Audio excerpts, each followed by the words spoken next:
So I have been thinking a little bit lately. Okay. So Pixar has kind of been there for most of our lives. It's been there for the whole lives of many kids these days. And they keep these franchises going and stuff, right? Like we're on like Toy Story, 4 or 5 now? 4. They just had 4, yeah. So I'm thinking if they want to keep their audience that they've had their entire lives, they're going to have to keep aging the franchises and stuff up, right? Okay. So I'm kind of envisioning this. Hear me out. All right. This is a little bit of a big step forward, definite change in tone from what we've been getting from it. But if they want to keep that audience that's been there with them their whole lives, they got to stay relevant. True. I'm thinking by the time we get to around like Toy Story 9 or so, Andy, I think by this point, Andy is probably 30, 35, right? Okay, yeah. And I'm thinking he's got this whole big collection of toys that he doesn't play with anymore. But because he's a grown-up, they're adult toys. Oh. So I'm thinking he's got this whole collection of sex toys and stuff that gets together and talks whenever he's not there. You've got Freddy the Fleshlight, Bobby the Blow-Up Doll, right. Larry Lube, Andrew Anal Plug, Philip the Fist. Yeah, exactly, yeah. And they get together and they're like, Andy doesn't play with us anymore since he got that new girlfriend. And at first they think Philip says, speak for yourselves. Yeah, exactly, yeah. Of course, because he's still using the fist. Well, yeah. Yeah. And I'm thinking like, at first they kind of hate the new girlfriend. And they're like, she takes Andy away from us, blah, blah, blah. But then by the end of the story, they learn to appreciate her and then also learn that they can play with their toys together. This is a valuable lesson for us. I think we need that, yeah. Trademark Dad and Lovely. All right. Welcome, horror movie fans, to Dad and Lovely, the greatest horror movie podcast in this multiverse and beyond. Beyond other multiverses. Yeah, all of them. That don't exist within the multiverse that we're talking about. That's right. This is like a separate thing. It's Dad and Lovely here with the host with the most. It's me, Uncle A. Ben. And me, Hollywood Steve. And we are both recording this podcast with one eye on my computer, which has been doing some nefarious dirty work for us here and crashing several times as we've tried to record the episode. Yeah. You know what? I'm just going to go out on a limb here. Maybe it's because of this movie that we're talking about today. I blame the Irish. It's probably the Irish. Yeah. It's been a while since they took a fall for anything in this country. Yeah, that's true. So they really need to be our fall guy for this. Yeah. Damn Irish. How you been doing this week there, Steve? Yeah. Yeah, it's been a time, my man. So our car was totaled. I talked about it last week. Yeah. That we had a wreck and we were waiting to find out. Car's totaled. Just take out a small loan of $1 million. Right. Thanks, Mitt Romney or Donald Trump or no problem. Any of those people. So we got $1,400 after the deductible, which is not great. It's not even really a down payment. I don't know, man. My baby boomer parents bought their first house with that much money. Yeah, probably. So you should be fine. Yeah. You should be fine. And they made that like working for the summer. Yeah, exactly. Yeah, no big deal. So we were having some issues. We've got them all sort of figured out. We are going tomorrow to look at a car. A new car! Yeah, a new to us car. We obviously, nobody should purchase a brand new car unless you're just rich. Yeah. But we're looking at a Subaru Forester that is 2013, relatively newish, but it has like 100 and something thousand miles on it. And a lot of people would be like, oh, that's crazy. But Subarus, man, this thing's last forever. Do you think that Subaru's ever considered an ad campaign for the Forester, where it's a Forester that's on one side of the country, and it's like, and then one day I decided to start running, and it goes all the way across the entire country. Forrester Gump. Yeah, and people are on the side, like on the sidewalk, going, "Run, Forrester, run!" Yeah. And it just goes and goes, grows a beard. Trademark Dad and Lovely. We're full of good ideas. I'd love to see a beard on a car. That's cool. I've heard that the Rubisus are a quality item, so you should be in luck. Yeah, so it's just a new bill every month. That it kind of sucks, but we had been talking about getting a new car, but obviously we were expecting it down the road. Oh yeah, because Emily's in school right now, so we got books and tuition and shit that we're worried about. So it's been stressful. And then also my grandfather was in the hospital. That sucks, man. Pep, man. Yeah. So it's been a stressful week, but I've also found some time for fun. Went to a Halloween party the other night. The old Halloween party. Yeah. That's right. It is, as we record this. Well, it's October the something right now. It's almost Halloween. This comes out October 30th, so today's October 28th. The 28th, yeah. So we're creeping up on it. We had ourselves our little Halloween shindig over the weekend there, which is cool. I mean, we always host a Halloween party at our house, which is always super decked out. But as anybody that listens to the show knows, since our house is on the market, that means no decoration, no sleep, no food, no nothing. Nothing. Just blank walls. Just blank walls and lots of reverb in the room. So we rented out a room at one of the bars that Kate works for and just had ourselves a nice little private banquet room at Barley's, hung out with some friends, played some video games. Yeah, which was fun. That was fun. It was the first time I had played the original Mario in a long time. And then you and I had a discussion about how neither of us beat it as a child. I've never beaten it once, no. So I went home and beat it. How was it? On an emulator, especially, I mean, because you can map quick save and quick load to buttons. So on an emulator, it took me maybe 20, 30 minutes. Was it really hard? No. Really? I remember as a kid thinking it was just impossible. Well, that's the thing is, like, I was trying to remember if as a kid, did I not beat it because it was so hard, or did I not beat it because I was just like, I'm getting bored. Let's go do something else. Maybe, because I remember getting to 8-4 as a kid and running out of time because I didn't know that you go down the pipes. I don't know how I didn't know that. It's fucking obvious. You should have Googled it. It's true, yeah. But now I've watched so many speed runs of it that I got through it pretty quick. Yeah, it wasn't hard. And so I started Mario 3 and got to... Fuck yeah. Got to 8-2. Getting pretty deep in I also got no hands. You know, the little hands that reach out and grab you? Yeah? You can... there is a rhythm. If you hit the RNG just right, you can get through without any hands. So I just kept like saving and loading and just going through until I got no hands. Well, look at that. Yeah. That's pretty badass. Are you one of those people that likes Mario 3 for NES or Super Mario World for Super Nintendo better?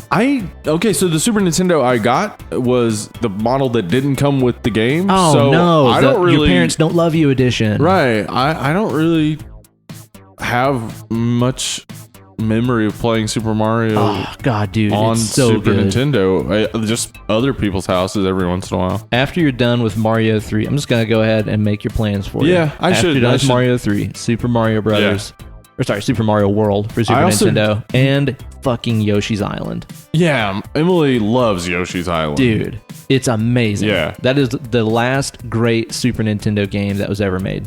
Emily. When we lived in Highland Park, we had an emulator on a laptop, and she beat Mario 64. Yeah, like got all the stars and stuff. That one I've spent the least amount of time playing because I never had a 64. Yeah, I had a 64. I got the Parents Don't Love You version that didn't come with the game.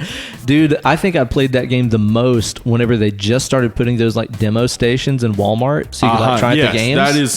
That's when I did play it. Dude, you'd stand there for like 15 minutes with your neck at like a 90-degree angle and be like, I need to see a child chiropractor. It was brutal. I remember as a kid watching... What is it? Rescuers Down Under in its entirety at a Kmart. Oh yeah, dude. Yeah, man. There would be those times where it'd be like, Mom's shopping. I'll just go watch whatever's playing in electronics. Dude, I totally remember those days. Yeah. Holy fuck, man. That was, and just standing there with your neck. Like I remember afterwards, just my neck hurting and being like, "Why did I do that? Ouch! My neck, my back, all of it, my pussy and my crack." Yeah, man, it was a good little Halloween shindig. Nothing beats having it at the house. I'm thinking that next year, we'll be moved into a new place and stuff. Yeah. We're gonna go all out. Yeah, we're gonna actually buy I think corpses of Chinese prisoners and stuff and use them as decoration. Yeah, that's a good idea. Get some real human skeletons. There were a lot of them, so you should have your pick of the litter for corpses should be of Chinese easy. citizens killed by their government. Yikes. Goodbye, Chinese listeners. We are now I banned. don't think we've ever had them. No, probably not. Yeah, I think just subject content alone with it being about horror movies probably takes that. I don't think we're even listed, most likely. Nah, probably not. Now, we couldn't be out partying too horribly late that night because we got up early the next day because they were having the big-ass, gigantic drag brunch downtown at the Mill and Mine, which is like a partnership with Old City Wine by Rebel Kitchen. Now, drag brunch is super fun, and this was a big one. Oh, my God, dude. Knoxville represent, man. They did 2 seatings that were both like over 200 ticketed tables, both sold out like immediately. For a drag brunch. It was fucking awesome, man. The show and stuff was really good. They started with this whole like hocus pocus theme. And there was some really great performances of shit in there, which was awesome to see. The one that stuck out in my memory the most is one of the first performers came out as kind of a sexy Leatherface. Now, there's so many layers to this. There's so many layers. Okay, so you've got sexy Leatherface, a man dressing up as a woman, dressing up as a male character who dresses up as a woman. Yes. I mean, that is about the draggiest costume you can possibly get. Like, I'm a guy dressing up like a woman who dresses up like a guy who dresses up like a woman. Like, that is a fucking parfait of a drag performance. The layers. Nice and layered. Yeah, dude, just keep peeling them back. Pretty awesome. Really cool to see just how, like, fucking liberal and cool Knoxville's gotten, Yeah, you know? Knoxville, anybody who investigates the history of Knoxville will find that Knoxville has always been sort of a liberal bastion in this area. Yeah. It's nice, but then you get out into the county and you realize why they invented a county mayor. Oh. Because all those rednecks were tired of the liberal mayors. Well, I'm glad to see the average citizens coming out, supporting the LGBTQ plus society, and just fun shit, just going out and having a good time. It's really cool. Yeah, I'm stoked about that. I'll get a pull to that. Yeah, awesome. Let's pull on something right here, Steve. We're going kind of pull easy this program. Usually we knock back a couple. We're both just having a piss, ain't we? Have a point. And that's because I think that if I have more than one, I will very likely fall asleep as we record this. This is actually because I've been drinking a lot less and I eat less and my weight has gone down. My tolerance for alcohol is at the bottom. Yeah? You've hit rock bottom. At the party on Saturday night, I had one drink. Did you seriously? One drink and I got a buzz. Now that I'm thinking about it, I didn't see you drinking a bunch. Yeah, it was a 10% beer, but it was a 10 ounce. It's like that. It shouldn't have gotten me a buzz. I'm glad it did. Yeah. It was cool. It was like, damn, good. I can just have one drink and it's like, cool. You know, that's one of those things I hadn't really thought about as far as like the effect of weight loss and alcohol tolerance, where if you've been a 300-pound person who knows how much booze it takes to get you fucked up, and then suddenly you're 250 or 200, and your tolerance has drastically changed. Yeah. There's got to be some very brutal accidental hangovers as a result of that, huh? Yeah. I didn't have a hangover, luckily, from that. Yeah. But I did have a hangover from Friday night streaming chat. Oh, the old streaming chat got you fucked up, did it? Yeah, Joe Bob took the reins this week. He had his Halloween hootenanny. And it was Halloween 1 and then Halloween 4 and 5 because they don't have the rights to stream 2 or 3. Right. Yeah. I just happened to have watched Halloween within the past like 2 weeks or so. Still an immortal classic. Yeah. Fuck, I don't get tired of that movie. It's so good, and that actually affected my Friday night though, because I'm used to watching shit. It was really a little bit weird. Yeah, you just kind of wanted to watch the movie. But I had like a drink and a half during that, and I was drunk. Damn. Like, a little into Halloween 4. I passed out on my dog's bed. You were just shot. Yeah. Wow, dude. Well, we got to be careful to curve our alcoholic enthusiasm as we drink this Saucy Brew Works War Chest. Say that a couple times in a row. This is a hazy Imperial India Pale Ale. They are out of Cleveland, Ohio. 8%er. This is provided to us again by our dear friend, the notorious RDM, Roger Dean Miller. This is piney, resiny deliciousness. Sounds right up my alley. Yeah. What do you think about that? It's working pretty good for you? I'm going here. Yeah. I'm going to get this in my face right here. Yeah, that's real drinkable right there. Got a real clean finish, too. Ooh, that is fine. Mm-hmm. Wow. I keep like waiting for it to get that too sweet point, and it doesn't. The sweetness on that is pretty much exactly where I like it. Yeah, that's, overall just the balance of how boozy, how sweet, how juicy, how hoppy that is goddamn near ideal. Saucy. They make some good stuff, man. We've had That a couple on the great. show, and this is really good. Man, Ohio brings some pretty fucking hard beers. Seriously, they bring some hard beers, man. I've been watching 30 Rock this week, and I just watched the Cleveland episode. Yeah? Where 30 Rock, god damn, what a we'd show. all love to flee to the Cleveland. And it's a pretty good time to be watching some Halloween flicks and stuff like that, because before we know it, the special day is going to be upon us. And I think we're going to celebrate just by hanging out at some friends' place and handing out Halloween candy to the kids. Yeah. They've got a very populated neighborhood. Yeah. So they usually have like several hundred kids coming trick-or-treat. Trick-or-treaters. Dude, it's fun. I haven't seen... I just haven't lived anywhere where trick-or-treaters are. Yep. Like, even in LA, we'd have kids in our building, too. I think a lot of what trick-or-treating now is like trunk-or-treat celebrations. And some people go to one location... But, I mean, yeah, it's fun handing out, like seeing all the costumes, seeing everybody have fun and stuff. I hate that people think that it's not safe to go door to door and get candy anymore. I think that that's a really false narrative. Ever was. That's what I'm saying, dude. Like, did anything fucked up ever happen to you when you were trick-or-treating as a kid? Like, the weirdest things that would happen, and of course, yes, the world is different now than it was in 1984, but I think that it's probably fucking safer now than it was back then. But, like every now and then you'd have that dude who would sit on his porch, like, and you thought it was a dummy or a scarecrow. Yeah, and he would scare you. Yeah, and he'd boo you. That's about the worst that ever happened to me.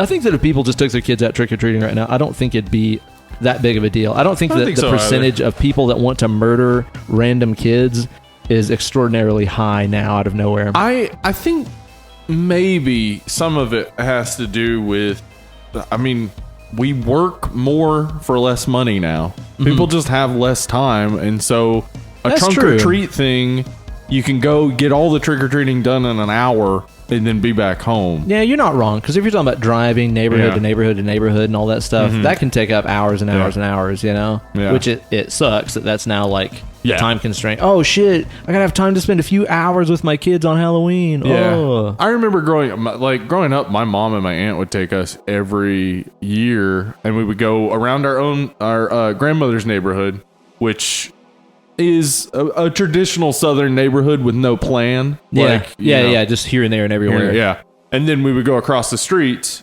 to the much nicer neighborhood that was planned, and we'd get all the candy from there, and we'd have like a huge bag of candy by the end of the night. Yeah. We watched the Bob's Burgers episode the other night where they go find the full-size they go to the island. Yeah. Oh my god, it's so fucking good. It's so funny, man. What was like the Halloween treats that you craved the most when you were a kid? I know that on the few times I did go trick-or-treating, because my family was on again, off again, very religious, and sometimes wouldn't celebrate Halloween. But on the couple times that I did go trick-or-treating, I always remember really getting stoked for anything Butterfinger related. Okay. Even like a BB, which at that time was a newfangled thing. Were good, yeah. Old Bart Simpson on the ad campaigns and stuff there. I loved getting anything Butterfinger related, and I always fucking hated anytime I would get a peanut butter taffy. Oh, yeah. A Mary Jane. I actually like those, but they don't. I hate them so much. They're not dude. something you want to eat a bunch of. No. Kate likes them. My wife likes them. I just I can have one. Yeah. On paper, I should love them because there's hardly peanut butter anything. and taffy? Yeah, dude. Like I love peanut butter and I love taffy, but something about it I just cannot fucking stand. I never was excited to get taffy because taffy is just one of those things that's more like a chore. I like the taste of it, but it's a lot of work. It's an activity. Yeah. It's not like a Smartie. Excited for a Three Musketeers. Three Musketeers was my favorite as a kid. Three Musketeers and Milky Way. Oh, the Milky Way. Yeah. I was kind of a late bloomer to Milky Way. Yeah. I didn't like Snickers when I was a kid. No way. I didn't like anything with nuts in it, really. Oh, okay. I still don't like nuts in brownies, but... No, dude, I don't either, man. People should quit with that shit. Or in a chocolate chip cookie, get the fucking nuts out of there, man. Don't want it. I love walnuts, pecans, and all that stuff, but they don't belong in everything. If you want, here's what you replace your nut with, because the nut, I think that it fucks with the texture. It does, absolutely. Of a cookie. It's or all a brownie. soft and chewy, then hard. But have you ever done this? Have you ever put potato chips in cookies? In cookies? It's fucking no awesome. Fucking way. Yes, the crunch is still there. So do you crush them up? Crush them up. And then do it with so you get if you do it with chocolate chips, you get the salt and the sweet, and it's got that cool crunch texture in the softness of the it's good. I bet that's insane. Good. Yeah. Dude. Potato chips are awesome. Yeah, obviously, man. Holy shit, I got to try that out, man. So I also sweet tarts were my favorite as a kid, and I love sweet tart. Still one of my favorites. I prefer sour, but they didn't have sweet tarts that you just handed out back then. But do you remember Shock Tarts? Yes. Fuck yeah. Shock Tarts. And actually, seriously, even just saying the name, and thinking of the packaging, you feel that juicy sort of feeling. Yeah, I was gonna say it makes my jaw clinch up, and I'm salivating immediately because I just anticipate. How brutally sour those were at first. Those things were awesome. Shock Tarts, Dinosaur eggs, and Warheads. Dinosaur eggs. Dinosaur eggs are the best. That's way fucking old school, man. Yeah, and Warheads too, of course. Do you remember the hot Warheads? Yeah. Do those not exist anymore? Or what? I don't think so. They're just maybe they do, because Warheads are still out there. I just don't pay attention in the candy aisle. Maybe they still do exist. I've not seen the hot ones anywhere. I've not seen those in ages. I remember thinking that they were just fucking brutal when I was a kid, though. You know, so much it was cinnamon, but I think they also put in capsaicin powder. Oh, there had to be, yeah, because it was also on top of a tropical fruit kind of flavor too. You know, I definitely gravitate towards the Sour Patch Kid, anything like that. Yeah, is right up my alley. Sour Patch Kids are so good. Yeah, man. Dude, I've not seen you wear a Halloween costume in a long time. I don't do it. When do you think is the last Halloween costume that you wore? George Michael. But was that a Halloween costume, or was that just for our 80s party? That was just for an 80s party. So that wasn't even a Halloween costume. Although I guess the last Halloween costume I wore was when I went as Lame Man. Lame Man, and the only costume element of it was I duct taped a green towel as a cape. You did that. That was it. But I do want our listeners to know that when you disguised yourself for an 80s theme party as George Michael, the resemblance was startling. It was pretty crazy. I think that sometime if we have a Halloween thing where you go as him again and I go as my costume this year, Jonathan Van Ness Van Ness, which you looked exactly like. I think that we could probably go out in public and people would be asking for autographs and also be asking why you aren't dead. I faked it, love. That's what I'll say. You gotta have faith. You gotta have faith. Yeah, that's it. I'll just say you gotta have faith. I'll lean in real close. You gotta have faith. So the people that got the Jonathan Van Ness costume absolutely adored it. Yeah. Some people didn't really understand. I had no idea what you were doing. But the people that got it were like, it's kind of scary. Well, if you didn't see what you were wearing, it was a Razor Ramon beard for sure. Yeah, exactly. But you see what you're wearing, Jonathan Van Ness. Jonathan Van Ness. Which means Jonathan Van Ness has a Razor Ramon beard. Oh, shit. Now I just want to see Jonathan Van Ness's Razor Ramon. I want to talk about Razor Ramon real quick. I want to hear about it. Razor was a reference to cocaine. Okay, I didn't think about that. As kids, we never thought about that. But because he was all Chico. Yeah, he was playing Scarface. That's what he was doing. Razor. The Razor was a reference to cocaine. Cocaine Ramon. So he was like a Cuban cocaine selling wrestler. Well, then he had all his moves like the rail splitter. Yeah. Ski the devil's dandruff. It was all right there in front of us. The nosebleed. Come on. The craziest shit is when you see interviews with Scott Hall, as Scott Hall, he's just a redneck dude. He's just from the South. He just has, when he tans, he's a little bit darker. And they're like, fucking Cuban, might as well be. Oh, the days of light cultural appropriation. Right. Light, yeah. Yeah. Real Quote, light back then. Oh my God, man.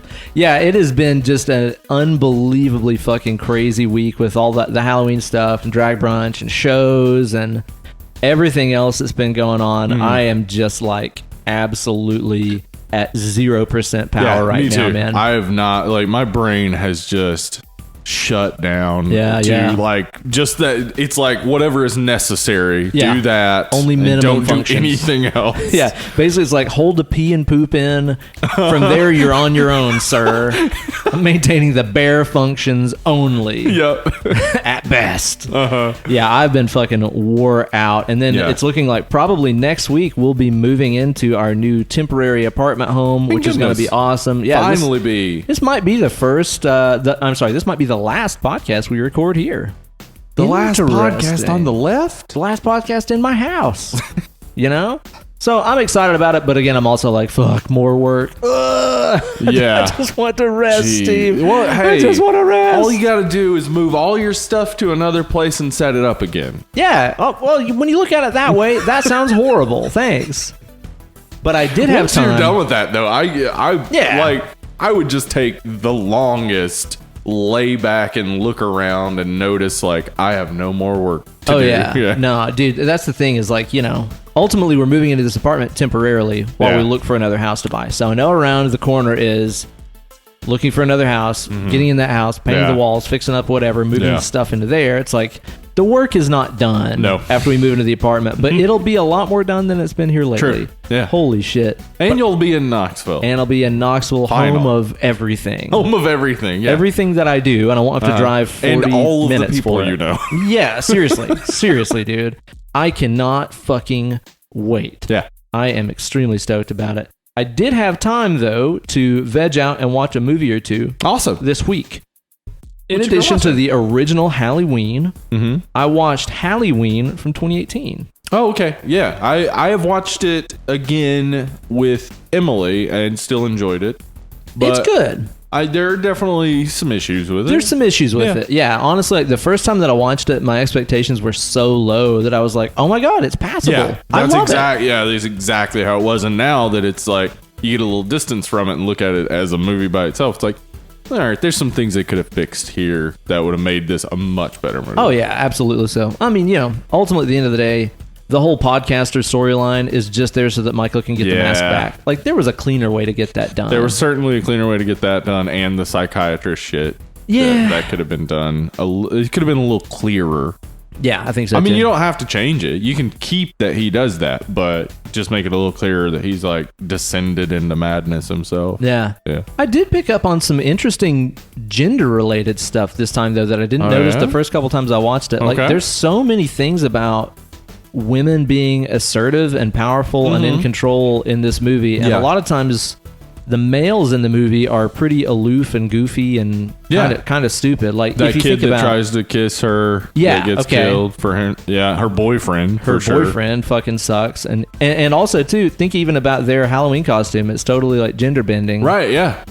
You know, so Laurie Strode's granddaughter is wearing Clyde clothes like the entire time. And then also the dad in that family, you know, the dad he's not involved a fucking in the goofball. end. Yeah. Well, and he's like goofy as shit the whole time. Is. Yeah, he doesn't like. It's the three women in the end. Yeah. Like they're the ones who are the hero. They're the final girls in like the complete opposite sense, where instead of being the last one because they're virtuous, they're the last ones because they're badasses, and they remain badasses and seemingly defeat the villain, though we know there are two more coming out. There's 2 more movies, yeah. Which, I think they got all those ideas about those strong female presences, I'm pretty sure, from Halloween 3 Season of the Witch, right? Yeah, this movie known for its strong female characters. And definitely not just a way to make Tom Atkins look like he just slays every woman he sees. He's slaying Vahigna left insane. And right, apparently, man. I do hate that they announced already, though, that there's going to be 2 more of these Halloween movies. Yeah, I wish they hadn't. I guess, there's no way to avoid it. Once it's signed, it's going to be announced. Well, it's like the Marvel thing. Like after Endgame, they had already announced all these other sequels. It's like, we know they don't die. It's just, we live in an information age where you can't hide anything anymore. Like, this movie, actually, that we're going to be talking about, would have benefited from that if they had like said way in advance, no Michael Myers. Halloween is an anthology series. Yeah. It would have gotten, because like that's what people didn't like about it. They went to go see Michael Myers and never saw Michael Myers. So. Right. But it also ruins everything. Like you know Spider-Man's coming back because they've already said there's another Spider-Man coming out. Like, yeah. Like, I remember watching it, and as like Spider-Man turned into dust, I was like, doesn't matter. Yeah, it doesn't matter. They've already announced another one. Yeah. I know he turns out fine one way or another. Like, they could have done, like, same with Black Panther, because we knew there was going to be a Black Panther sequel as he was turning into dust. Doesn't matter. There's going to be a sequel. Yeah, exactly. I mean, they might do it with Shuri, but like, that seems to be squandering all the good press you got from the first one. Everybody's into Chadwick Boseman. That you can't just get rid of him. No, it'd be stupid. Yeah, so the fact that they already announced 2 more of these, I mean, I'm excited. Obviously, I'll definitely see them. I think that Halloween 2018 is in the top 3 Halloween movies, period. Yeah. I honestly think the top 3 would be original 2018 and probably Season of the Witch. Yeah, I would agree with that. And honestly, that's not me saying Season of the Witch is as good as those. It's just, man, those other Halloween movies fucking blow, y'all. Yeah. They suck. Like, I look forward to talking about them on the show just so we can talk shit. Yeah. Part 4, because, I did catch some of it before I passed out. Yeah, I did the same thing like a week or so ago. I watched about half of it and then passed out on the couch. There's a really gross pedophile remark. Is there? The babysitter and her boyfriend are in the bedroom, and he said, "Why don't we get you out of your clothes, and then maybe we can get Lindsay out of her clothes." She's like a kid. Ew. A kid. Like a child-ass kid. Ugh. That's right? Gross. It's very gross. It's not good, man. Yeah, those other Halloween sequels are bad, and, Halloween 3...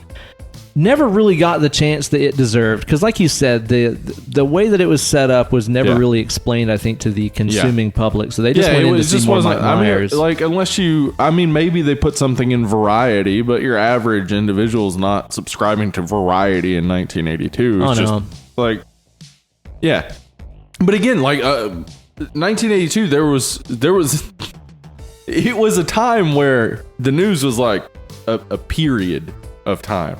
Like, today, the news is now and always. Mm-hmm. Like, in 1982, it was like, okay, at 10:30, the news comes on, and that's the news. Yeah, you can read more news in the morning in the paper. Like, so shit just didn't spread as much back then. It would have been advantageous, but I don't know that most people would have been paying attention to entertainment that much. Honestly, dude, like, I don't think that it would have helped. I think that seriously, just the general public, even these days on the internet and stuff like that, where all information is available at your fingertips, and people still ask you dumbass questions. I mean, it's the kind of thing where it's like the answers to everything are there if people look, but most people just don't look. I can't tell you how many YouTube videos I put up where it's like, here's this Mastodon song with my Sir Modern Satin, whatever, in the video description. What are you using in that video? On screen, it'll pop up, gear, Sir Modern Satin. In the video description, hey, thanks for watching, guys. I'm using my Sir Modern Satin. Hey, Uncle Ben, what guitar are you using? Oh, my God, dude. It's like, things are there if you look. Things are there if you look, If you just move your eye slightly below the video. There it is. Information. There it is. Oh, there it is. Oh my God, man. Yeah, so I don't know. Like, I appreciate that this movie tried to move the series forward into a new direction, and I maintained that doing the whole, like, having Halloween be a series of movies where there's a new one that's out every Halloween that deals with something crazy happening on the night of Halloween. Dude, I adore it. Yes. I think that would have been a fucking I think it's rad still a anthology. good idea, and I don't know why somebody wouldn't jump on it. I mean, if they just did something that was like stories from Halloween. Yep. Tales of Halloween. That's easy. Yeah, exactly. Trick or Treat. I mean, they could make another one of those. Like, all you got to do, an anthology series is genius for Halloween time. Oh, yeah. Everybody wants that. We just want a new story, want something to scare us, spook us, etc. Well, and the thing is you go, well, I don't know, that's pretty ambitious because as soon as they wrap one, they have to make another. Well, how many fucking Christmas movies come out every fucking Christmas? Yeah. Also, they do that anyway. That's how Hollywood works. Yeah, they're always making horror movies anyway. I mean, can you imagine the boom mic operator complaining he's got another job? Oh, no, I have work indefinitely. Oh, crap. This is so hard on me. I would absolutely love it that if we had this Halloween movie series that had movies that took place on Halloween, because a horror movie in my book gets an instant cool card when it takes place on Halloween. Yes. Trick or Treat, any of those that take place on the holiday just make you have to watch them every year. Yeah, and you want to because it gets you in the mood for the thing you already love. Exactly. Yeah. I mean, that's why we watch Christmas movies at Christmas, dude. Exactly. Yeah, it gets you in the spirit, you know? This movie mentions the Halloween spirit, and I really dug that because to me, this is horror season. Yeah, absolutely. And just to have a new flick every year that goes along with it would have been something that I think would have been great. But I think that they just tried something that was too big of a risk. And this isn't the first time in a franchise's history that they've tried to shake things up, evolve the series, keep it fresh, keep it new. I think maybe before we start reviewing this movie, what if we just step on into the Preview Palace? Welcome to the Preview Palace. And maybe talk about some other flicks that tried to shake up their franchises and see what we think about that and how it went for them. Yeah. I don't want to only focus on horror here, but I have some horror examples that I think are worth talking about. Give an example of one that tried to shake it up. Shake it up. R.I.P. Yeah. So, the first one that came to mind was Friday the 13th Part 2. Okay, yeah, because then it's not Mrs. Voorhees. Yeah, it's not Mrs. Voorhees. Jason. And it became what it is. Without Friday the 13th Part 2, if they had tried to be okay, Mrs. Voorhees comes back as a zombie or whatever, I don't think it would have worked. I don't think people want to see old lady coming back to kill teenagers again and again. Yeah, people aren't coming out for Betty Palmer. They're much more interested in Jason Voorhees. And they did take a risk with Part 2 in just being well, the kid drowned in the lake in the 50s or whatever. Mm-hmm. Now in the 80s, he's a grown man. Full-grown man. Yeah. How did he come back?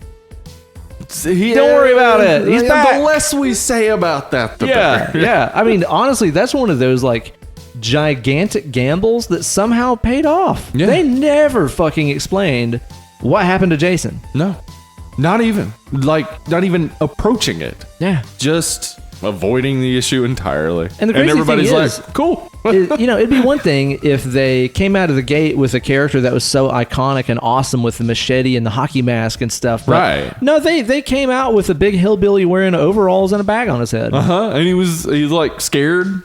Yeah. He was more cowers from people and deranged mountain man than anything. Yeah. Still pulled it off.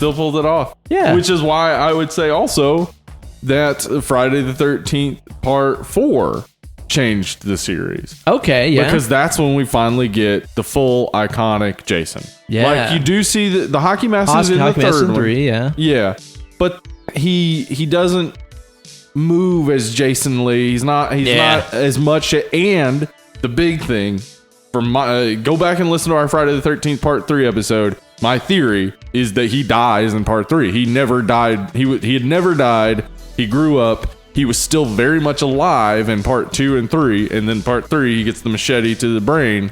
Then he comes back undead in Part 4. And that's where it changes to undead Super Jason. Unstoppable killing machine. And that just got more and more ramped up with 5 and stuff for sure. Until it, went into full-on self-parody in Jason X. Yeah. It is kind of interesting, though, how I think when we think about our archetypal versions of Freddy and Jason, the two big horror icons from that era, it's it took a few installments to really get that character of where you think of him as. When you really think about wisecracking, quippy Freddy Krueger, that wasn't really until 4. Yes. So Nightmare 3 set up the team sort of version that would become every single Nightmare on Elm Street after that, where you got people basically... Oh, so in other words, you're saying Part 1 was just kind of Nancy versus Freddy. Yeah, it's just Nancy. Nobody else was even paying attention to Freddy. Part 2 was just way different. Way different. But still Part basically 2 is great. A solo actor versus Freddy. But then 3, they're all acknowledging that he exists and fighting against them. And then 4 is where Freddy becomes what he becomes. So 3 and 4 were their big transition periods to what would become just. I don't think that like new horror characters get that many shots anymore. No. I think that if you're not established within one or two, it ain't happening, man. Yeah. They don't. Because like who would be? I mean, Jigsaw by part one was already I lay traps that kill people, and that's kind of all there is to that character, right? Yeah. There's no evolution of it really. Huh. Yeah. I just don't know that they'd get that many chances with a new franchise. They don't, yeah, and people or it's that they're not as willing to take the risk anymore because a movie like Saw, say, the first one was shot in 28 days on a very limited budget, etc., but it made hundreds of millions of dollars. Yeah. So then it gets into the hands of the money men, who are like, okay, well, we have to treat this with fucking kid gloves and not change anything. Don't change anything. Just do it again. So that we can keep making that amount of money consistently. And then I hate it that the American public and just public all over the world told them that they were right. Yeah. They went out and was like, okay, I'll cool. see it again and again and again and again and again. Don't change it. Every vote, man, every dollar you spend's a vote, y'all. It is. It's a shame. Yeah, it really is, man. It is. But yeah, they definitely took some chances with those that did grow the franchise. True. So that was fun. But Ben, have you ever heard of a little franchise called Batman? Batman? Yeah. I know about Batman. What do you mean about Batman? Well, you know how the first two were awesome? Yeah. And then they went downhill? Yeah, they got really bad. Mm-hmm. And then Batman Begins came along. Yeah. And made them good again. Yeah, they're like, well, this whole kind of comic booky, schlocky shtick thing isn't really working for most people.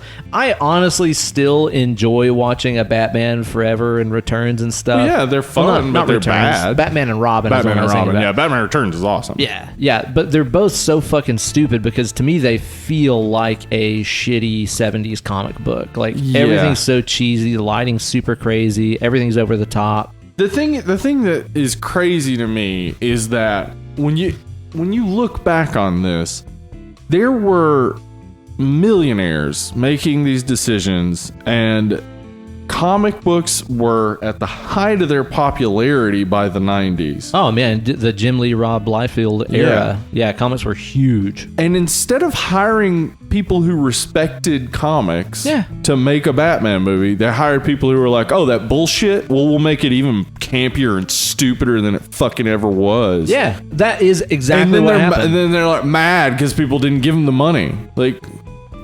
What do you mean the fans didn't give us the thing we wanted? The fans of the comic don't like it? That's impossible. Yeah. Well, and then look what happens when you get guys like Jon Favreau and stuff in charge. People who love what they're doing. Yes. Then it's like, great.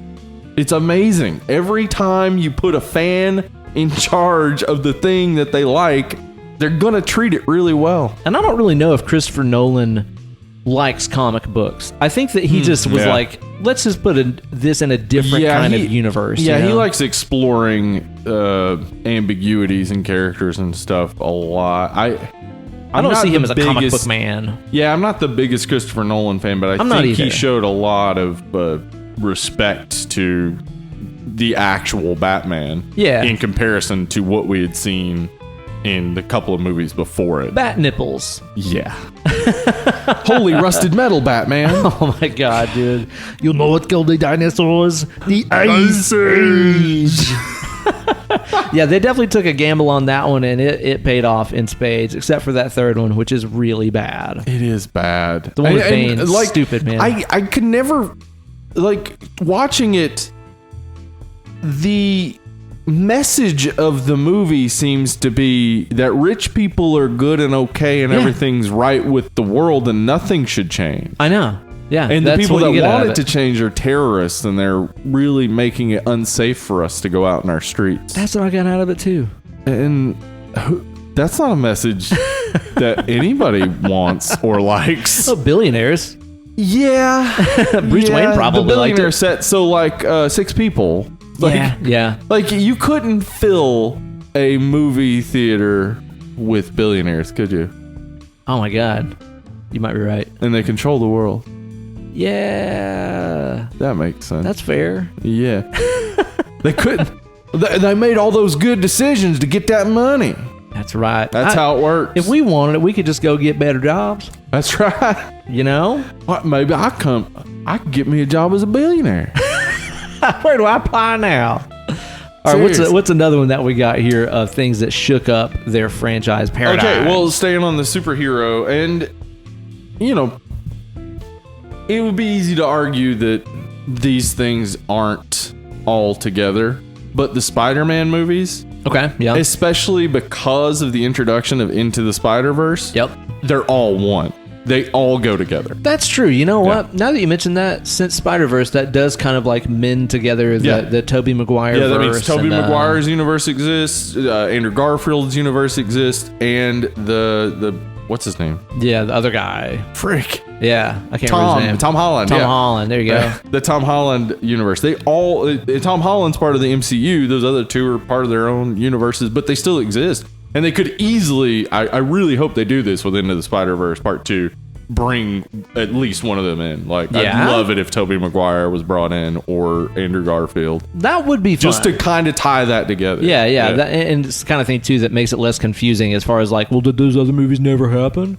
No, they did happen. It was just in a different universe. But so what I'm saying is the Spider-Man, the Tom Holland Spider-Man, the first one, it changed all the stuff before it. I mean, Tobey Maguire, a lot of people don't like him for some reason. But I don't like him as Spider-Man. But his Part 1 was good. Part 2 is still one of the better comic book movies ever made. And then Part 3 was just dog shit. And then those Andrew Garfield movies sucked. So it was like anybody that likes those. They were just like at the bottom. And then along comes Tom Holland as the perfect Spider-Man. Perfect. Everybody adores him. He's so perfect. He is absolutely flawless as Peter Parker. And it changed the entire direction of the franchise. Well, and the fact too that they finally let him start playing ball with the rest of the MCU. I mean, all the Iron Man involvement. That was always the thing about Spider-Man, is that he needed help a lot.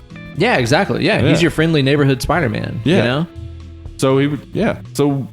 Yeah, I think that's probably the best way they could have gone. Yeah, but I like, too, that his interaction with the Avengers and these other Marvel characters and stuff puts it into light that he is an amateur. He's new at this, and he's hanging around pros and just trying to keep up with them and learn from them and stuff. We got a good bit of that with Tobey Maguire in the first one. Yeah. Of that, like, inept, like, I don't know what I'm doing. And Bonesaw, who was ready. That's true.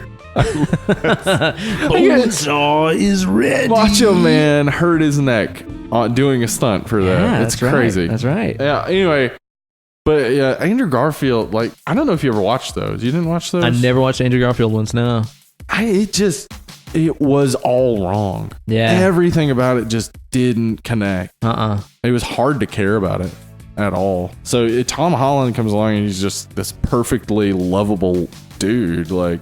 But also kind of a dork. But a dork like Spider-Man. Totally. Yes. Real relatable. Like he's a real life dork. Yeah. Yeah, that shook up that franchise in the best possible way, in my opinion. I think that's the first time they've ever really nailed what I wanted out of a Spider-Man movie. Ben, what do you know about HP and the POA?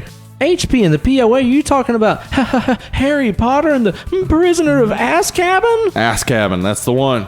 That's the one that did kind of mature up the franchise. Yeah, it changed the franchise quite a lot and made it better. For sure. Yeah. If they would have stuck with the whole Chris Columbus sort of direction for the rest of those everything's flicks. Gold. They actually wear the robes they talk about. Because, like, seriously, once they started wearing normal clothes, I was like, yeah, that's better. That's way better than wearing robes all the time. That's the thing, though, is like you can read the books and they're talking about the school robes and stuff, and it never is lame in your head. No, but once you see it, it's like, oh, that's lame. It's not that cool. Yeah. So you're right. Whenever Alfonso Cuarón took the reins and started trying to kind of grow up the franchise a little bit, it definitely did spin things in the right direction. That's not our favorite. Listen to our review about it, to our many problems with it. We did enjoy it. It's one I'll still watch. It's just like, it doesn't make a ton of sense. No. And it doesn't feature near enough of those freaky anime guy. What? Animal fucking each other. Again, listen to the episode for more on Animal that. fucking. Listen, there's plenty about it on an episode. Yes, there is. That's majority of what we talked about, I think. How freaky can Animagi get? Now, here's my last one. Okay, last one. There are a million. Please let us know what you think. Like, which movies changed franchises entirely. Fast and the Furious, Part 5. Fast 5. Fast 5? What'd they do in there? Fast 5 is when they started becoming superheroes. Oh, yeah? That's when Is that they when it got real started silly? doing impossible shit. Oh. And it makes it so much better. Did it become like the shit that you do when you were like playing Hot Wheels in your driveway when you were a kid? Where you're like, when I spin, you explode. Now you're spinning too. Yeah, it became like, what if a kid playing with toys made a movie? And it's so much better than, because like before it was this like sincere, overly dramatic shit about underground racing. Yeah. Which is like, it was still fun. Like the first Fast and the Furious is still a good movie, but it's like, I don't care how many times Dom says family. Like I want to see the cars race. I want to see the cars. Yeah. Is it kind of like the movie equivalent of, have you seen those little things where like artists take like little kids' monster drawings and then they draw them as they actually would be? Yeah, that's kind of like how that. Yeah, like, because this isn't Fast 5. I think it's Fast 8 or maybe 7, where God, The so Rock many. like uses a pistol to shoot a bag of grenades from like across town, basically. I'm pretty sure that's something I made up when I was maybe 7 They playing in the bathtub. Part 8, I think, is where they parachute out of a plane in their cars. I can't even hear that without laughing. It's so awesome. Yeah, I definitely want to see that, man. Yeah, like I missed that. Oh shit! I watched Lethal Weapon last night because I don't know, just because it's awesome. Yeah, and like watching it, you know the episodes of Always Sunny where they made like Lethal Weapon 5. Oh hell yeah! They nail it. Like Lethal Weapon is that. They're not even exaggerating it. They're just adding a little comedy to it. Lethal Weapon is ridiculous. It's so awesome. Dude. We need more ridiculous action movies. I think so. Why not, man? Just dig in and have some fun with it. You know, that's a pretty good list of movies that took a chance on expanding their franchise, trying something different, making it new and fresh. Kind of like how Alien Covenant Prometheus tried to make Alien a pile of shit. Yeah, when I was trying to make that list, I was like, okay, any of the Alien movies? Nope. Nope. They all made it worse. Oh my god, dude. You know, I keep hearing good stuff about this new Terminator. Really? Really, I know. Like, I'm like, it looks like shit. It looks terrible. It looks fucking awful. The CG and everything looks like garbage. The storyline sounds stupid. I just hate previews. They seem to make every movie look the same. They do. Yeah. They do. But I keep hearing good things about it. I mean, I'm not going to get my hopes up. Yeah, I'm not going to go to the theater to see it, but I'll watch it. I've watched all of them. So. Yeah, sure. Yeah, I'll break the streak at this point. Time for some commerce. God, Steve, I've got a real problem here. What's going on? I've been wanting to talk to spirits from beyond the nether realm. Oh. But I'm pulling out all my old Quicksilver t-shirts. They're not doing a thing for me. My No Fear, it's not communicating with the beyond. No, those t-shirts are not what you want. My Big Johnson t-shirt. Not doing it? It's not even communicating back to 1997 when I bought it from a flea market. That's crazy. I need a t-shirt line what can talk to the Daz. Let me tell you about clairvoyant clothing. Clairvoyant clothing? Does it have the power to reach the beyond? I believe so, yes. At least one of their shirts does. The Spirit Board shirt. The Spirit Board. I can use that to communicate with spirits from the nether realm. Absolutely. That 100% guarantee if you get a clairvoyant Spirit Board shirt, you will hear messages from the dead. Don't even trip. That is a buff attribute stat boost that none of my other t-shirts can claim. That's true. None of them. They got a lot of other great shirts over there too. For one, this is one I really like. I'm wearing right now. That's what's on your body? I Want Love shirt. Oh, little skeleton feller. Yeah, because I want love. I get a lot of it, and I want some more. You know what? Now that you mention it, I can just hear something whispering from the beyond. I can hear a ghost saying to me right now that I'm currently also wearing one of their clairvoyant shirts. What? What's going on right now? I'm wearing their awesome black metal logo T-shirt. I really like that. It's got the pile of sticks sort of. That's right. Black metal version in the classic true grim and cult fashion. Yeah, And these super dope. designs and way more are available over on their website. That's what the spirits are telling me. Starting at a low price of just $16.66.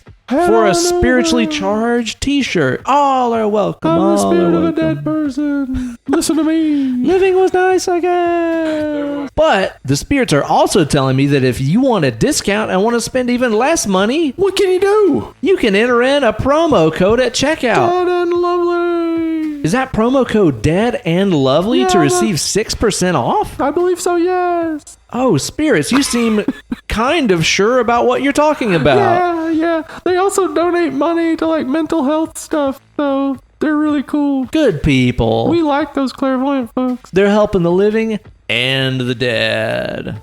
So be sure to check out clairvoyantclothing.com.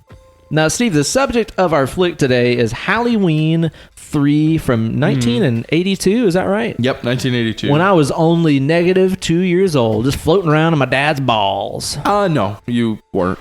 Sure was. No. 82? Sperm doesn't live that long. Sure does. Pretty sure. You weren't even like some proteins his body had made yet. Dang it. All right, then. So I'd have to wait a few years before I caught this one after I became a person, I guess. And this is a hotly debated flick It that is. seems to be a love it or leave it. It seems like when it came out, it was all leave it, and then for a period we had this thing where it was like now everybody loves it. It's like this forgotten horror jewel. It's become a lot of people's favorite horror cause, basically, to defend this movie. That's a good way to put it. It's like a horror cause for a lot of people, yeah. Because I will say, kind of like what you were saying earlier in the episode, like this wasn't given a fair shot because of people's expectations and stuff. Yeah, and they were right to expect it. Yeah. You name a movie Halloween 3, the first two had Michael Myers. Like, who in the world is going to go to the movie Halloween 3 and be like, not going to be any Michael Myers? I bet it doesn't have that Mike Myers or Laurie Strode in it. Like, you expect it to continue, he for sure obviously. died in the second one. For sure. For sure. Yeah, exactly.